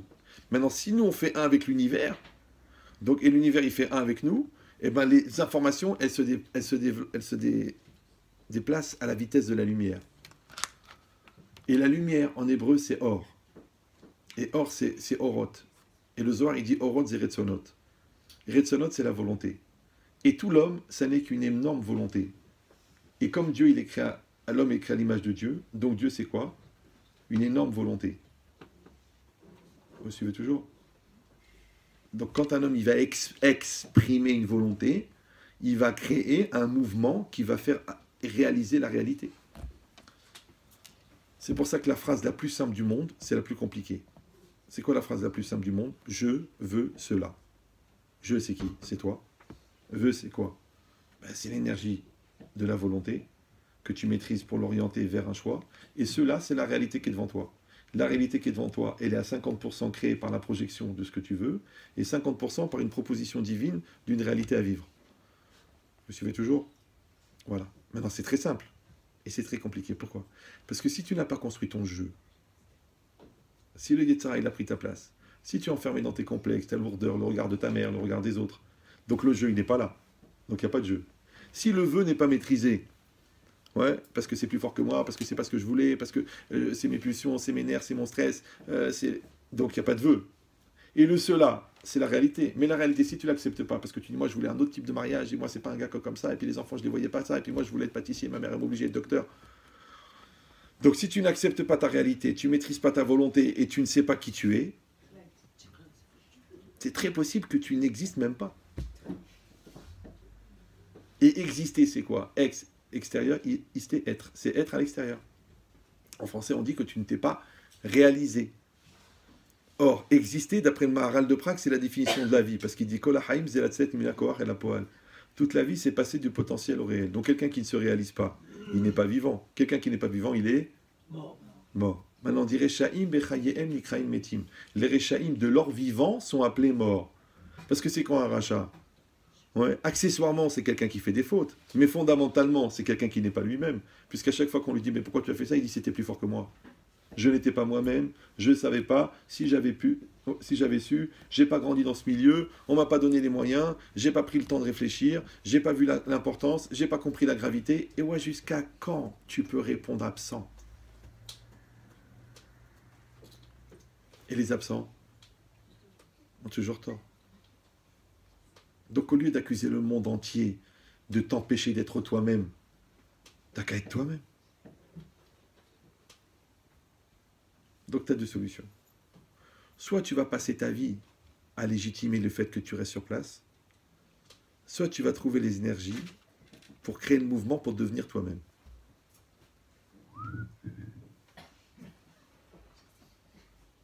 Maintenant, je vous dis, moi, toute la journée, j'entends ça. Toute la journée. Vous ne la connaissez pas, vous ne savez pas ce que j'ai vécu, mes parents ne m'ont pas donné, je n'ai pas grandi dans ce milieu, je n'ai pas de mazal, mon corps il n'est pas ce que j'attendais, j'ai fait 17 opérations, je continue à grossir. C'est vrai que des fois le mazal il est bizarre. L'autre, la copine, elle mange 17 pizzas, elle maigrit. Toi tu prends 2 verres d'eau, tu grossis. Tu dis pourquoi? Pourquoi moi? C'est une malédiction, ça s'appelle la thyroïde. D'accord? Tu dis mais pourquoi c'est comme ça? Eh bien c'est ta nature. Maintenant, si tu es, grâce à Dieu, tu as une surcharge pondérale considérable, mais que tu te sens belle dans ta tête, mais tu es belle. Mais si toi tu fais 74 crises d'anorexie, parce que tu as toujours l'impression d'être trop grosse, en fin de compte tu es moche, parce que est-ce qu'un cintre il est beau? Pourtant il n'y a pas plus cintré qu'un cintre. Moi j'ai parlé plusieurs fois avec des anorexiques, mais ils sont malheureux. Toi tu dis, oh, elle a un corps, elle a un corps. Quel corps? Elle n'a même pas un pied pour avoir un corps au pied. Oh là là.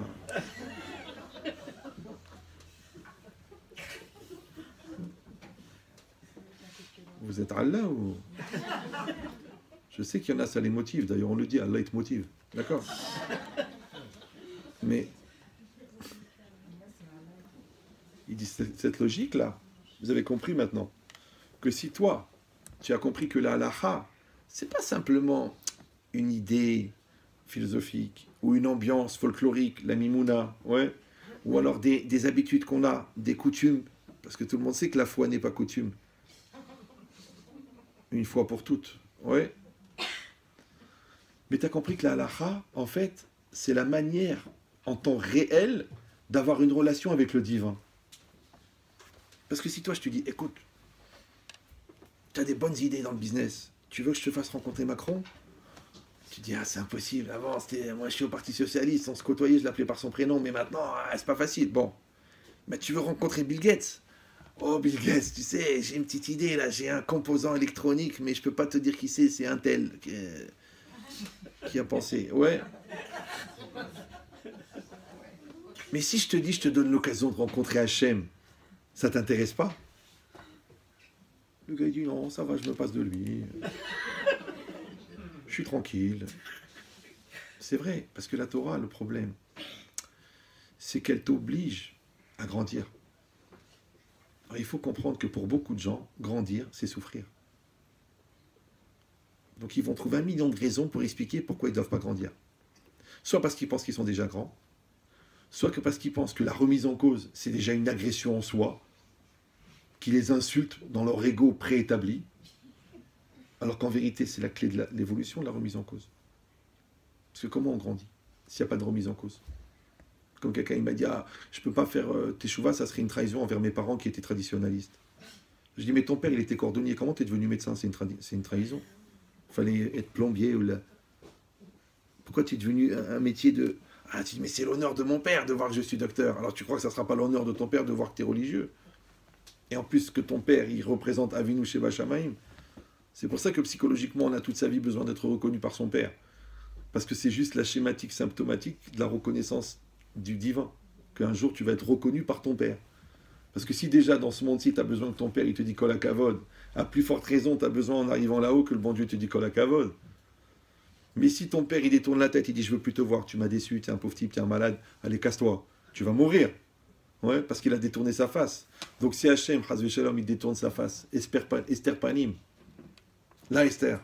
Ouais.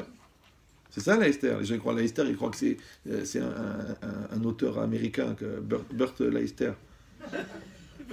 Non, lui c'est Burt Lancaster. Oudramo. Vous avez dit Oudbago. Quelle région du Maroc? Moi Oui. Moi, je suis né à Tunis, mais Tunis? mon père est de Ouarzazate. Ouais, un beau mélange. C'est au Maroc, c'est bien loin. C'est à quelques kilomètres de Khlal Khalé, pour ceux qui connaissent. Ouais. Mais c'est quoi l'idée? À côté d'une grande ville qui s'appelle Loin. Quand tu arrives à Loin, après il y a Khlal Khalé et après il y a Ouarzazate.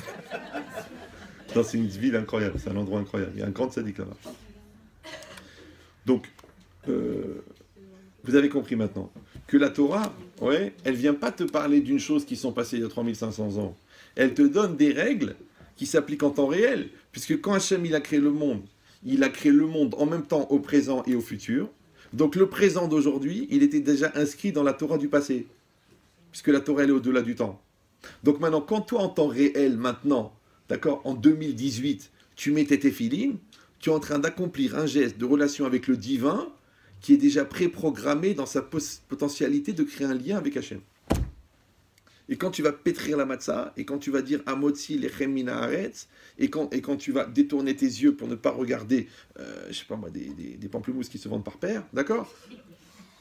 Tu as atteint un niveau de relationnel avec la sainteté, ouais, que Rabbi Shimon Bar Yochai déjà utilisé à son époque pour devenir Kadosh. Vous me suivez ou non? Ça veut dire que les circonstances changent, mais les recettes ne changent pas. C'est très intéressant que pour faire de la matzah, il faut de la farine et de l'eau. Donc la matzah, elle n'a pas changé de recette. Vous me suivez toujours? Donc quand vous croquez la matzah, si vous fermez les yeux, vous mangez exactement le même manger que ce qu'ils ont mangé à l'époque en Égypte. Alors si déjà que quand tu rentres dans la cuisine et tu sens l'odeur du msouki, tu penses à Pessah, d'accord? Et tu sais que ta bouche, c'est un laboratoire d'analyse avec les sucs digestifs.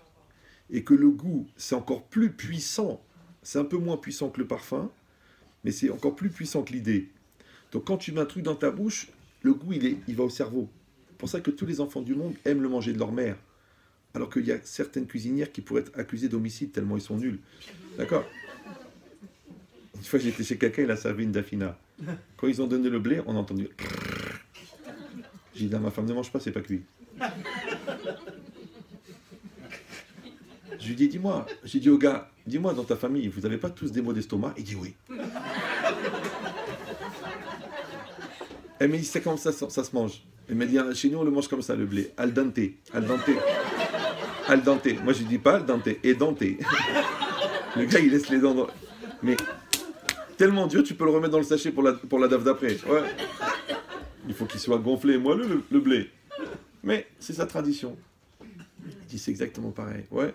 Qu'au moment où tu fermes la bouche et tu croques dans la matzah, fais attention, parce que puisque c'est exactement le même pain, le pain azim, le pain de pauvreté, l'echémoni, c'est le même pain qu'ils ont mangé en Égypte, fais attention que si tu te mets bien dans les circonstances, peut-être qu'en ouvrant la bouche, tu vas te retrouver en Égypte. Ça va? Bon, ça a l'air un peu surréaliste. Parce que vous dites, oh, attends, le gars, il est en 2018, il croppe dans la matzah, il se retrouve en Égypte. Mais vous avez l'habitude avec les films, vous. Vous avez lu Kafka ou non? Non? Kafka. Mais il y a des situations, c'est comme Kafka, mais sans le F. D'accord? Donc ça veut dire que la personne, elle est partie. Elle est partie, d'accord? Grâce à la nourriture. Maintenant, le soir de Pessah, la Torah nous demande de manger la matzah. La même matzah qu'ils ont mangée.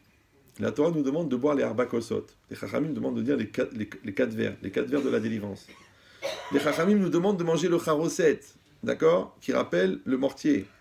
La Torah nous demande de manger le maror, les herbes amères, qui correspondent à l'amertume d'Égypte. C'est pour ça que quelqu'un qui a une belle-mère tunisienne n'a pas besoin de manger le maror, puisqu'il a l'amertume devant lui. Non, je rigole. C'est une blague. Même les Tunisiens, ils rigolent. À moitié Tunisiens, c'est pour ça. D'accord? Mais ça veut dire que quand toi, tu vas manger le maror, ouais, et tu vas manger la matzah, et tu vas te mettre accoudé pour te mettre dans la situation de l'homme qui a été délivré, et tu vas boire l'herbe à kosot, et tu vas raconter la sortie d'Égypte. Il y en a même qui vont se déguiser, qui vont mettre le baluchon, et qui vont sortir. D'accord? Il y en a qui vont aller faire la vaisselle en chantant Avadi Ma'ino. C'est pas grave. D'accord? Donc en fin de compte, qu'est-ce que tu vas faire? Tu vas vivre le moment comme à l'époque. Maintenant, si vous regardez là-bas, c'est écrit dans la Mishnah, dans Psachim, Daf Kuftet Zayin, c'est écrit dans la Haggadah, qui reprend le texte de la Mishnah, c'est écrit dans le Rambam, Bechol Dorvador, bien avant Star Wars, ouais. Bechol Dorvador, dans chaque génération, Chayav Adam le'arot et atzmo ke'ilu yatsa mi shirvud Mitzrayim. Chacun doit se regarder comme si lui-même il sortait d'Égypte. Mais le Rambam, il pousse encore le langage. Il dit Chayav Bechol Dorvador. Chayav Adam, le'arot et atzmo, pas l'irot et atzmo. Dans la Mishnah, c'est marqué l'irot et atzmo. Le Rambam dit le'arot et atzmo. Restez poli, s'il vous plaît. D'accord? Moi, je vais traduire après, mais je vous explique. Si vous voulez partir, apprenez l'hébreu. Si vous voulez rester, apprenez l'arabe. Mais apprenez une langue. D'accord? Donc, alors, j'exagère, mais comme dit Marine, il ne faut pas se voiler la face. D'accord? Donc, parce que le voile est interdit a priori. D'accord. Donc, où j'étais moi? D'accord. Chayav Adam le arot et atzmo. Regardez le langage du Rambam. Keilu ou be'atzmo. Là, c'est vraiment blata.com. Ouais. Chayav Adam, c'est l'homme. Le arot et atzmo, c'est lui. Keilu ou lui, be'atzmo, lui-même. Waouh. Yatsa, ata, il dit le Rambam. C'est pas écrit comme ça dans le Mishnah. Sorti ata, maintenant. Ouais. Mishirvud Mitzrayim. De l'esclavage d'Égypte. Il n'a pas dit mi Eretz Mitzrayim. Il n'a pas écrit mi Mitzrayim. Il a dit mi Shirvud Mitzrayim. Alors venez, on prend le texte à l'envers. Il est 22h. À quelle heure on a commencé? 9h moins quart. 9h moins quart. Donc là, vous êtes à quel niveau de saturation? Levez la main ceux qui veulent que je m'étouffe. 9h moins quart, ça fait 1h15. Ça va, c'est 1h15. Vous êtes bien là? En plus, vous n'avez rien payé. D'accord? Donc, 9h moins quart, 10h, ça fait... Vous avez encore un quart d'heure, là? Ou vous sentez que vous allez craquer? Ça va?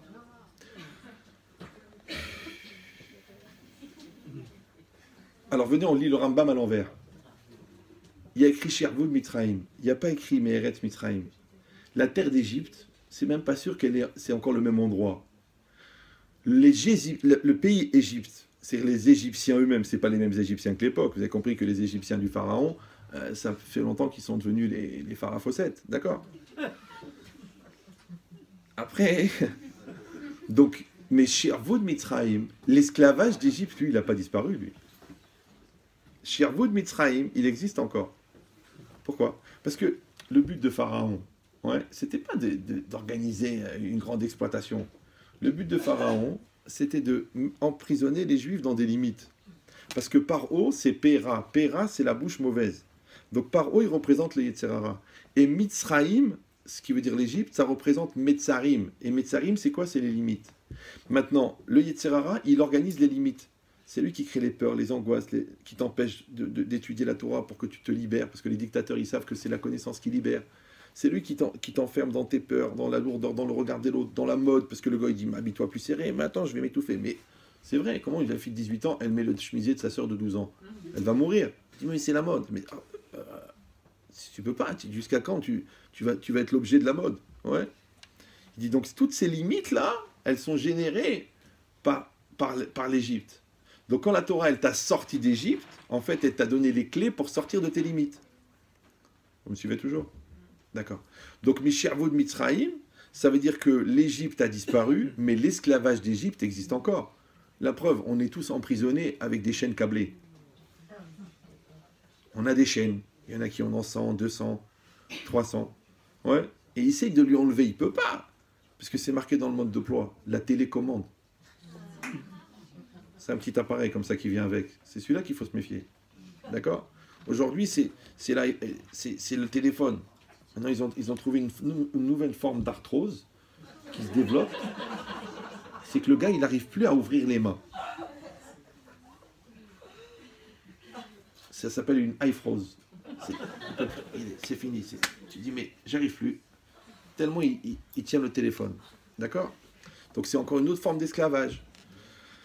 Maintenant, quand la Torah, elle a été donnée, elle a libéré l'homme de l'Égypte. Vous me suivez toujours ou non? Maintenant, quand il a dit Bechol Dorvador, c'est normal, puisque Amalek, c'est Yetzerara. Ouais, et Amalek, il attaque les béné Israël, dort. Ouais, surtout celui qui dort, et encore celui qui dort à la puissance qui dort. Vous me suivez? Plus tu dors, parce que quand toi tu dors, le Yetzerara, il est réveillé. Quand toi tu l'es réveillé, le Yetzerara, il dort. Parce que quand toi tu es inconscient, lui il est conscient. Donc maintenant, Chayavadam le'arot et atzmo, c'est quoi? On a dit l'irot, c'est de voir. L'irot et atzmo, de se voir à soi. Mais le'arot et atzmo, c'est de se montrer à soi.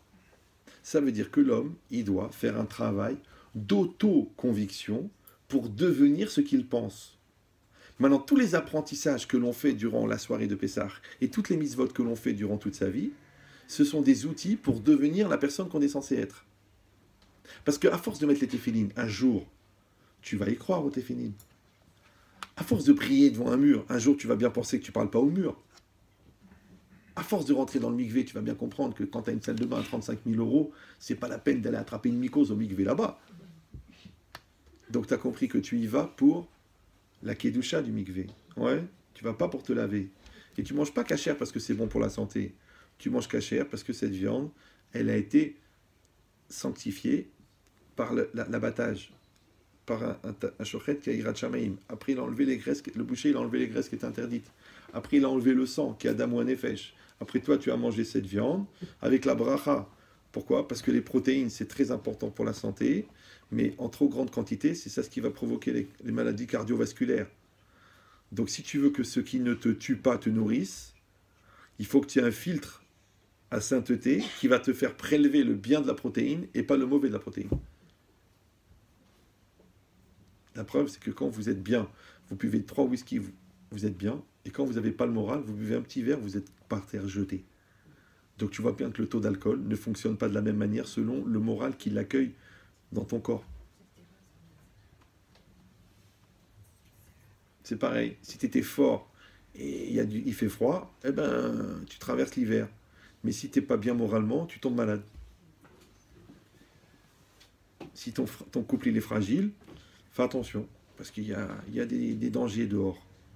Mais si ton couple il est fort, n'aie pas peur. Si ton enfant il est éduqué, il peut partir à Shanghai, faire son stage. Mais si depuis qu'il est petit, tu dis t'es bête, on est là pour te protéger, tu es incapable, tu n'y arriveras jamais, attention à Shanghai, il peut arriver des chinoiseries.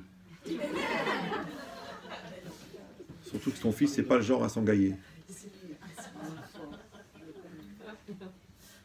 Vous avez compris l'idée? Donc ça veut dire que quand la Torah, elle a donné les mitzvot, quand la Torah, elle a donné le soir du Seder, en fait, elle t'a demandé d'utiliser la mitzvah pour devenir juif. Donc les gens, ils croient le contraire, que comme ils sont juifs, ils font les mitzvot. Mais non, c'est que tu deviens de plus en plus juif. Parce que plus tu vas étudier la Torah, plus tu vas devenir juif. Plus tu vas appliquer les mitzvot, plus tu vas devenir juif. Donc tu augmentes ton judaïsme. Les gens ils disent, mais je suis juif de père et de mère. Mais quel juif de père et de mère? Encore tout à l'heure, un gars au téléphone, il me dit, ah, vous savez, mes parents sont religieux, mais ils ne sont pas pratiquants. J'ai pas compris. Il me dit, on fait Shabbat, mais on prend la voiture. C'est compliqué. Moi, j'ai du mal. Vous comprenez ou non? C'est comme un gars qui dit je fais le régime mais que entre les repas. Bah, le gars il te dit je me drogue, mais pas tout le temps, mais tous les jours. Mais ils sont bizarres. Comme le gars il te dit moi je suis fidèle à ma femme sauf opportunité. Donc tu es infidèle. Non, je suis fidèle. Mais s'il y a une belle opportunité qui se présente, ou là un mannequin, ou là une star, je ne vais pas rater ça quand même. Il faut être honnête, monsieur le rabbin. Comme ça, ils me disent à moi. Je dis donc tu n'es pas fidèle. Je dis si, je suis fidèle jusqu'à ce que je faute. Mais de vous à moi, écoutez bien ce que je vais vous dire, essayez de le retenir, même si vous avez une perruque sur la tête. La faute, c'est pas de fauter. Non, c'est de prendre le risque.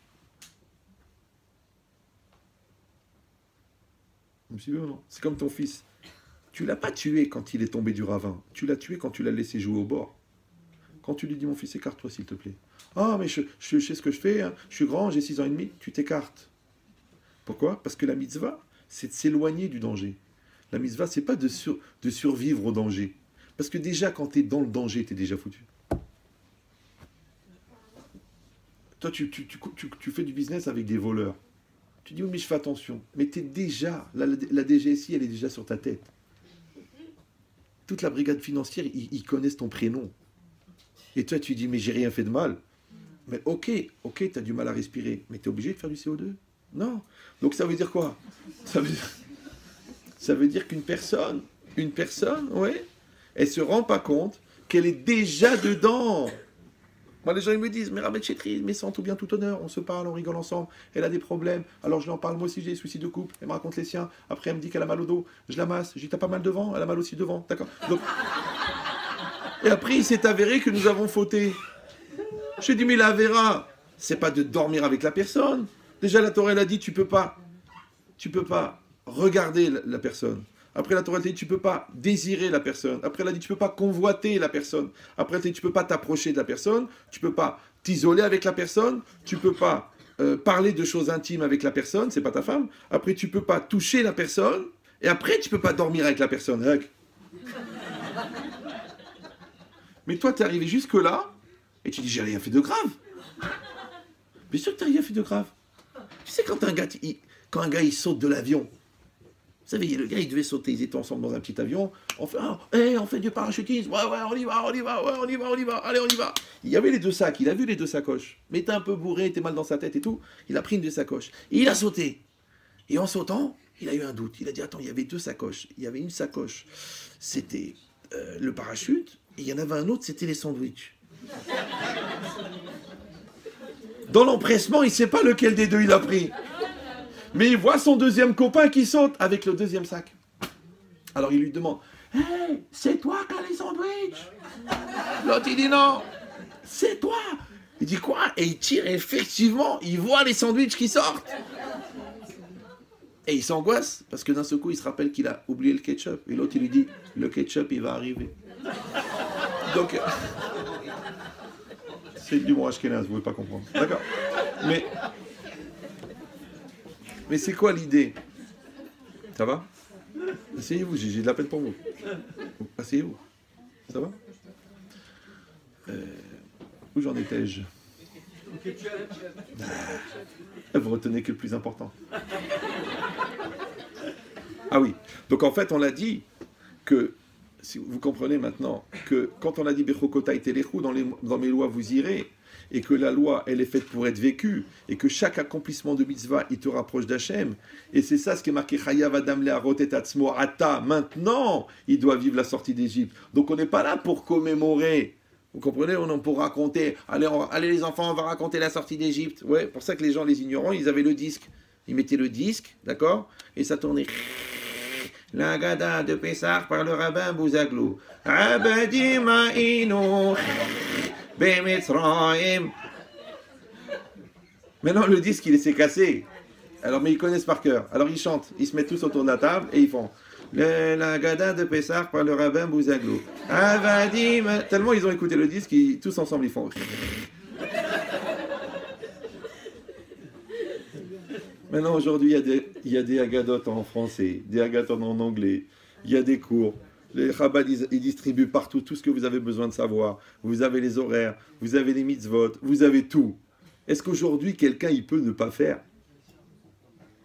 Moi, une fois, vous savez, il y avait la campagne Chabad pour Hanouka. Il y a un gars, il m'a téléphoné, il m'a dit, je voudrais acheter des bougies de Hanouka. Je crois que c'était une promotion. Ouais. Je dis, vous n'avez pas besoin. Il m'a dit, pourquoi? Je dis, vous êtes déjà allumé. Alors, donc c'est quoi l'idée? Exactement. Et puis ça, Ibiza, c'est pas mal aussi, il y en a beaucoup. Bien sûr, bien sûr. Il n'y a que ça. Donc je ne sais pas ce que c'est que ça fait ça. Donnez-moi du scotch. Alors, donc qu'est-ce qui est marqué ici? Cachère. Non, mais je comprends pas. Ouais, c'est pas grave. Mais ça veut dire quoi? Vous avez compris en fin de compte maintenant que il faut utiliser. C'est pas qu'il faut faire la fête. Il faut utiliser la fête pour intégrer la mitzvah. Il faut utiliser la matzah pour devenir des matzot. Ouais.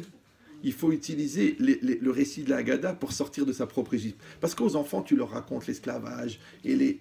Mais toi-même, tu réfléchis, tu dis, je suis esclave de la télé, je suis esclave du regard sur la voisine, je suis esclave de ma peur, je suis esclave de ma haine, parce que ma belle-mère, elle m'a obligé à porter cette robe-là et je ne la voulais pas. Et ouais, chérie, ça fait 18 ans. Tu ne veux pas sortir d'Égypte. Tu te rappelles que ta belle-mère, elle s'appelle Alexandrie. Ou le Caire. Donc c'est ça l'idée. L'idée, c'est que il faut profiter de la sortie d'Égypte pour sortir d'Égypte. C'est pour ça qu'on dit que Mashiach, il peut venir le soir de Pessah ou le soir de Kippour. Pourquoi? Parce que, de vous à moi, je ne sais pas quel est votre niveau d'études, d'accord? Mais c'est pas idiot d'imaginer que la Géoula globale, elle est le cumul de millions de Géoulotes individuelles. Vous me suivez ou non? Comme dans un corps, quand toi tu te mets en mouvement, ouais, c'est pas seulement que ton corps il veut bouger et que ta tête elle veut bouger, c'est toutes tes cellules qui s'engagent dans un mouvement. Ça s'appelle Kolatz Motai Tomarna Michamocha. Moi quand j'étais jeune, j'adorais voir les championnats du monde de gymnastique. Parce que tu vois le gars, sur une poutre de 6 ou 7 mètres, de 10 cm de large, il fait 6 saltos arrière. Mais rien que de marcher en marche arrière, même de marcher en marche avant, le gars, il a fait 6 saltos arrière, et il retombe. Moi, je suis épaté. Pourquoi? Parce que ça veut dire que chaque molécule de son corps, chaque muscle, chaque tendon, ils sont en accord avec son cerveau, avec sa motivation et sa volonté, avec sa concentration. Parce que sinon, il va tomber. Parce que si une seconde, il doute, il tombe par terre. Ça va? Maintenant, normalement, nous, on devrait prier comme ça. Kolatz motai tomana michamocha. Nous, on devrait faire les mitzvot comme ça. Ouais. Non, normalement, on devrait prier comme ça, on devrait parler comme ça, on devrait chanter comme ça. C'est comme ça qu'on devrait faire. On devrait être les gymnastes de la Torah. Parce que lui, il a commencé à 7 ans, mais toi aussi, tu as commencé le Talmud Torah à 7 ans. Alors vas-y, essaye de faire 3 saltos arrière pour pas que les tsaras t'attrapent. Donc vous avez compris que la Torah, c'est un apprentissage. Et apprentissage, ça s'écrit en 2 mots. Apprenti, sage. Apprenti, c'est un élève. On dit en hébreu Talmid. Et sage, c'est un chacham. Donc apprentissage, c'est Talmid chacham. Vous n'aviez pas pensé à ça? Eh bien, vous voyez, le cerveau, il peut être utile pour autre chose que pour regarder la télé. Je regarde pas. J'ai rien su. C'était pour celui que j'ai pas regardé. Donc ça veut dire quoi? Ça veut dire que Talmid, c'est celui qui a des questions. Et il faut avoir des questions. C'est pour ça que la Haggadah, elle commence par des questions. Mais il faut avoir des réponses. Et c'est bien. Maintenant, celui que toute sa vie, il a des questions, s'appelle un intellectuel. C'est pour ça que c'est quoi la maladie la plus répandue chez les intellectuels? L'indécision. Parce qu'il y a beaucoup de questions, mais il n'y a pas de réponse. Parce que l'objectivité, elle est plurielle. Mais la vérité, elle est singulière. Et le singulier, c'est déjà moral. Et la morale, c'est dérangeant chez les intellectuels. D'accord? Par contre, il y a celui qui n'a pas de questions. Lui, il n'a que des réponses. Et chacham, ouais, je comprends tout, je sais tout, de toute façon, je sais, de toute façon, je sais. Celui qui est entièrement chacham, il est foutu. Celui qui, toute sa vie, il est talmid, il est foutu. Il faut être talmid, chacham, talmid, chacham, talmid, chacham. D'accord? Comme tu es un jeune homme, tu es talmid. Maintenant, tu t'es renforcé dans ta connaissance, tu es chacham. Maintenant, tu te maries, tu deviens talmid, parce que tu es talmid, tu apprends de ta femme, tu apprends de tes... ouais. Et maintenant, tu sais fonctionner avec ta femme dans le shalom bayit, tu es Chacham. Après, tu as des enfants qui naissent, tu es Talmid, parce que tu connais rien, tu sais pas comment ça marche. Et Baruch Hashem, ouais, tu grandis sur le tas, c'est-à-dire les 3 premiers. Et après, tu deviens Chacham. D'accord? Après, ils arrivent à 15 ans, off, tu commences la crise, parce que l'homme, il a 2 grandes crises dans sa vie, 14-18 et 39-45. D'accord? Donc maintenant, quand tu as passé la crise d'adolescence du premier, la deuxième, tu la vois plus facilement. La troisième, tu la vois plus facilement. Parce que tu es devenu Talmid Chacham de la crise d'ado. D'accord? Après, tu commences les Shiluchim. Donc tu es Talmid, parce que comment il faut faire, quel genre de famille, quel genre de personne, des trucs, et comment on fait pour payer le mariage et le checking, est-ce qu'il faut inviter tout le monde, et comment est-ce qu'on a l'argent pour quel. Tu es Talmid. Après, tu maries, tu es Chacham, ça y est. Après, tu dis à tes copines, c'est rien, tu fais une petite liste, c'est rien du tout, tu te prends la tête pour rien. En vérité, tu as perdu 12 kilos, toi. Ouais. Donc. Tu vois, toute ta vie, tu es Talmid Chacham, Talmid Chacham, Talmid Chacham. D'accord? Après, le papa, il vieillit. Alors, tu es perdu, comment faire? Et après, tu assumes le deuil et tu lui fais kavod et tu es Chacham. D'accord? Et après, tous les enfants, ils partent de la maison et toi et ta femme, maintenant, vous vous découvrez. Genre, tu es Talmid. Ouais. Alors, tu vas être Chacham ou vous allez vous prendre la tête comme des gamins? Ouais. Tu es Chacham. Après, il y en a un des deux qui va partir le premier. Comment tu vas faire pour survivre? Parce que c'est ta moitié. Donc c'est nouveau pour toi, tu es Talmid. Mais bon, tu t'accroches à tes petits-enfants, tu grandis avec eux, tu fais un projet dans la communauté et tu sors Chacham. Donc de chaque situation, c'est un cycle de Talmid, Chacham, Talmid, Chacham, Talmid, Chacham, Talmid, Chacham, Talmid, Chacham. Alors je vous dis, il y a des gens, toute leur vie, ils restent Talmid. D'accord? L'autre, il a perdu son père il y a 14 ans, il reste encore sur la question. Pourquoi? Et qu'est-ce qu'il a fait? Il y en a des pires qui restent, qui sont vivants, et lui, il est mort. Non. Une plaie que tu n'acceptes pas ne cicatrise pas. Et si en plus, tu te prends la tête avec, elle se surinfecte.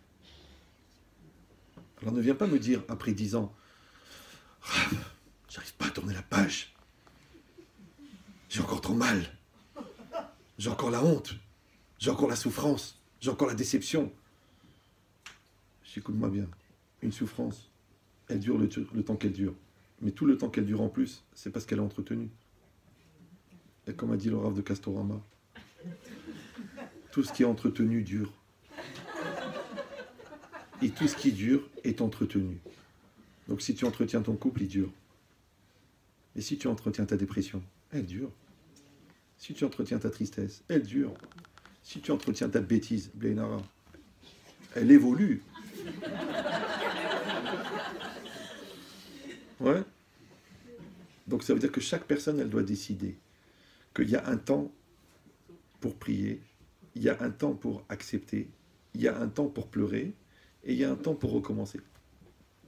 Nous aussi, mon père, il est parti il y a 9 ans et demi.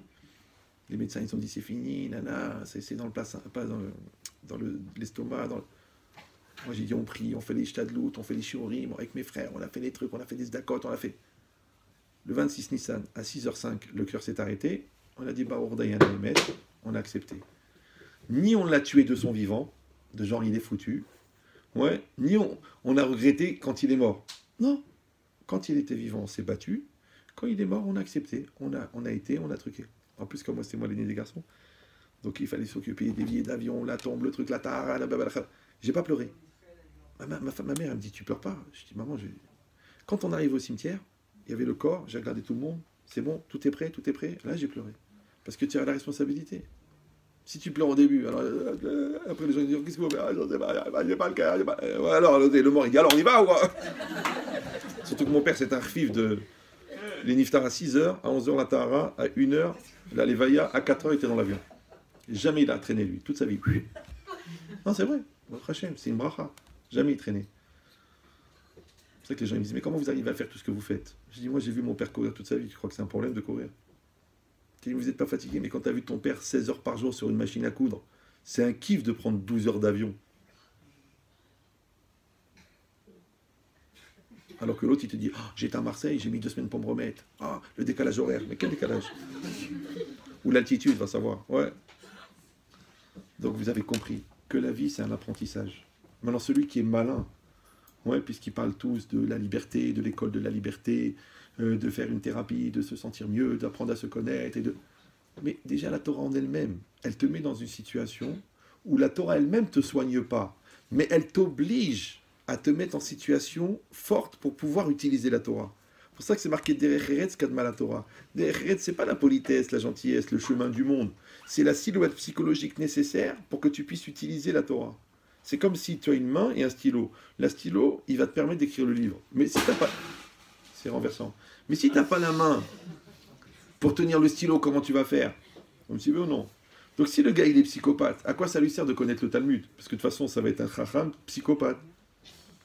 Vous me suivez ou non? S'il est bipolaire, ok, il a les tefilines de Rabbi Noutam, le gars, les vrais, mais il est bipolaire. Donc qu'est-ce qu'il va faire? Il va insulter sa femme tous les 15 jours. Pourtant, il met les tefilines tous les jours. Donc ça veut dire que tu es obligé de faire un travail personnel de construction pour pouvoir avoir le réceptacle, pour que l'outil de la Torah, elle va pouvoir optimiser. Donc les tefilines, ils vont te donner un niveau d'extension de ta capacité extraordinaire. L'étude de la Torah, elle va donner un niveau d'extension extraordinaire. Mais tu as compris que toi, tu as construit la personne, et la Torah, elle va donner une dimension à ça. Maintenant, si toi, tu ne construis pas ta personne, mais tu étudies la Torah, tu vas être un zombie. Maintenant, si toi, tu construis ta personne, mais que tu ne fais pas les mitzvot, tu vas être un juif dont il manque les 3/4, puisque ta neshama, elle n'a pas été nourrie, elle n'a pas été optimisée. C'est pour ça que vous trouvez des gens, des juifs qui ont des très très grands destinées chez les goïms. Ouais, la patronne de Vogue, je crois, à la fin de sa vie, c'était une juive américaine. Et elle a dit, j'ai créé trois journaux, je suis connu dans le monde entier, j'ai aidé à la cause féministe, j'ai amélioré l'image des femmes, j'ai amené beaucoup dans le monde.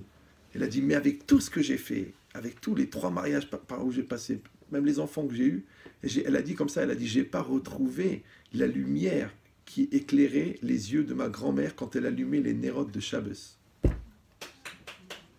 T'as compris ou non? Vous m'avez cassé l'émotion. Non, je rigole. Vous avez compris l'idée ou non? C'est que tout ce qu'elle a fait, et elle n'a pas atteint ça. Donc peut-être qu'il faudrait faire l'inverse. Peut-être qu'il faut revenir à nos traditions, réfléchir aux parents, aux grands-parents extraordinaires qu'on a eus, d'accord? Regarder leur force dans la prière, regarder leur force dans la émouna. Ouais, peut-être qu'ils connaissaient moins de textes que nous, mais ils avaient une émouna. Ouais, quand ils sont venus à Paris en 62, ils n'ont pas cherché un grand appartement ou un grand boulot. Ils ont dit, est-ce qu'il y a un mikvé? S'il n'y a pas de mikvé, on s'en va. S'il n'y a pas un boucher caché, on s'en va. Vous suivez ou non? Parce qu'ils avaient les valeurs. Ils ne bougeaient pas. C'est pas grave, on va habiter ailleurs. Moi, je vois des gens qui me disent, écoutez, d'Algérie, on a été muté à La Rochelle par la poste. Je dis, mais et alors, il m'a dit, bah, tous les enfants, ils sont partis avec des goyim. Je dis, mais vous avez été muté ou vous avez été déporté? Il m'a dit, on a été muté. Je dis, mais si tu as été muté là-bas et tu vois qu'il n'y a pas de cachère, il n'y a pas d'école, il n'y a pas de synagogue, il n'y a pas rien, tu restes? Mais distribue directement des petits crucifix au début du repas à chaque enfant. Donc vous avez compris que la mitzvah, c'est de se donner les moyens. La mitzvah, c'est de se bouger le derrière. La mitzvah, c'est de courir après les mitzvot. La mitzvah, c'est de faire l'effort. D'accord? Et je vais vous dire mieux encore, peut-être qu'on sera plus récompensé pour l'effort qu'on a fourni que pour les résultats qu'on a atteints. Pourquoi? Parce qu'au fond, le résultat, ça ne dépend pas de nous. Par contre, l'effort, ça dépend de nous. Donc Hachem, il fasse qu'on ait la force de faire des efforts, de faire un Pessar extraordinaire, et que tout cet apprentissage de toutes ces mitzvot de Pessar, il soit un éclairage pour nous jusqu'à Rosh Hashanah et qui pour prochain Bezrat Hashem et le reste de notre vie. Amen. On rappelle que le cours, non, c'est pas la peine d'applaudir, gardez ça pour Gad. Donc on rappelle que le cours était dédié pour l'élévation de l'âme de Yitzhak Gisuyed, Ben Baya, et qui encore? Baya, Bat, Reine, Bat Blanche, Souyed. Amen. Ah, on libère tous les humains pour Pessah, Yom C'est Tov, fait. Shabbat, Tous. On les libère, on les Tous. convertit, on se convertit, ou qu'est-ce qu'on fait pour la réparation des âmes Hachem? C'est ce qu'on fait tous les jours. Est-ce qu'il y a d'autres personnes? Vous voulez dédier pour d'autres personnes? Moi, je profite, je l'ai dit pour mon père, Avraham Shimon Ben Simcha. Et il y a Isha Ben Yitzhak Ben Aisha, aussi pour le Rav Yosef Yitzhak Ben Yosef Chaim Ben Yitzhak Sitruk, le Rav Israël de Sarcelles, Rav Kadouri. Ce sera un mérite Bezrat Hashem pour eux aussi. Est-ce qu'il y a des autres personnes? Rav Eliezer Azoud Ben Aaron. Amen. Ruth Mazouz. Si vous avez le prénom de la maman, c'est mieux.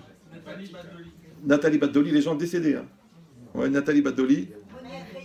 René Reidou. Et le prénom? René Ben Myriam. Attends, les femmes aussi là? Oui, les femmes.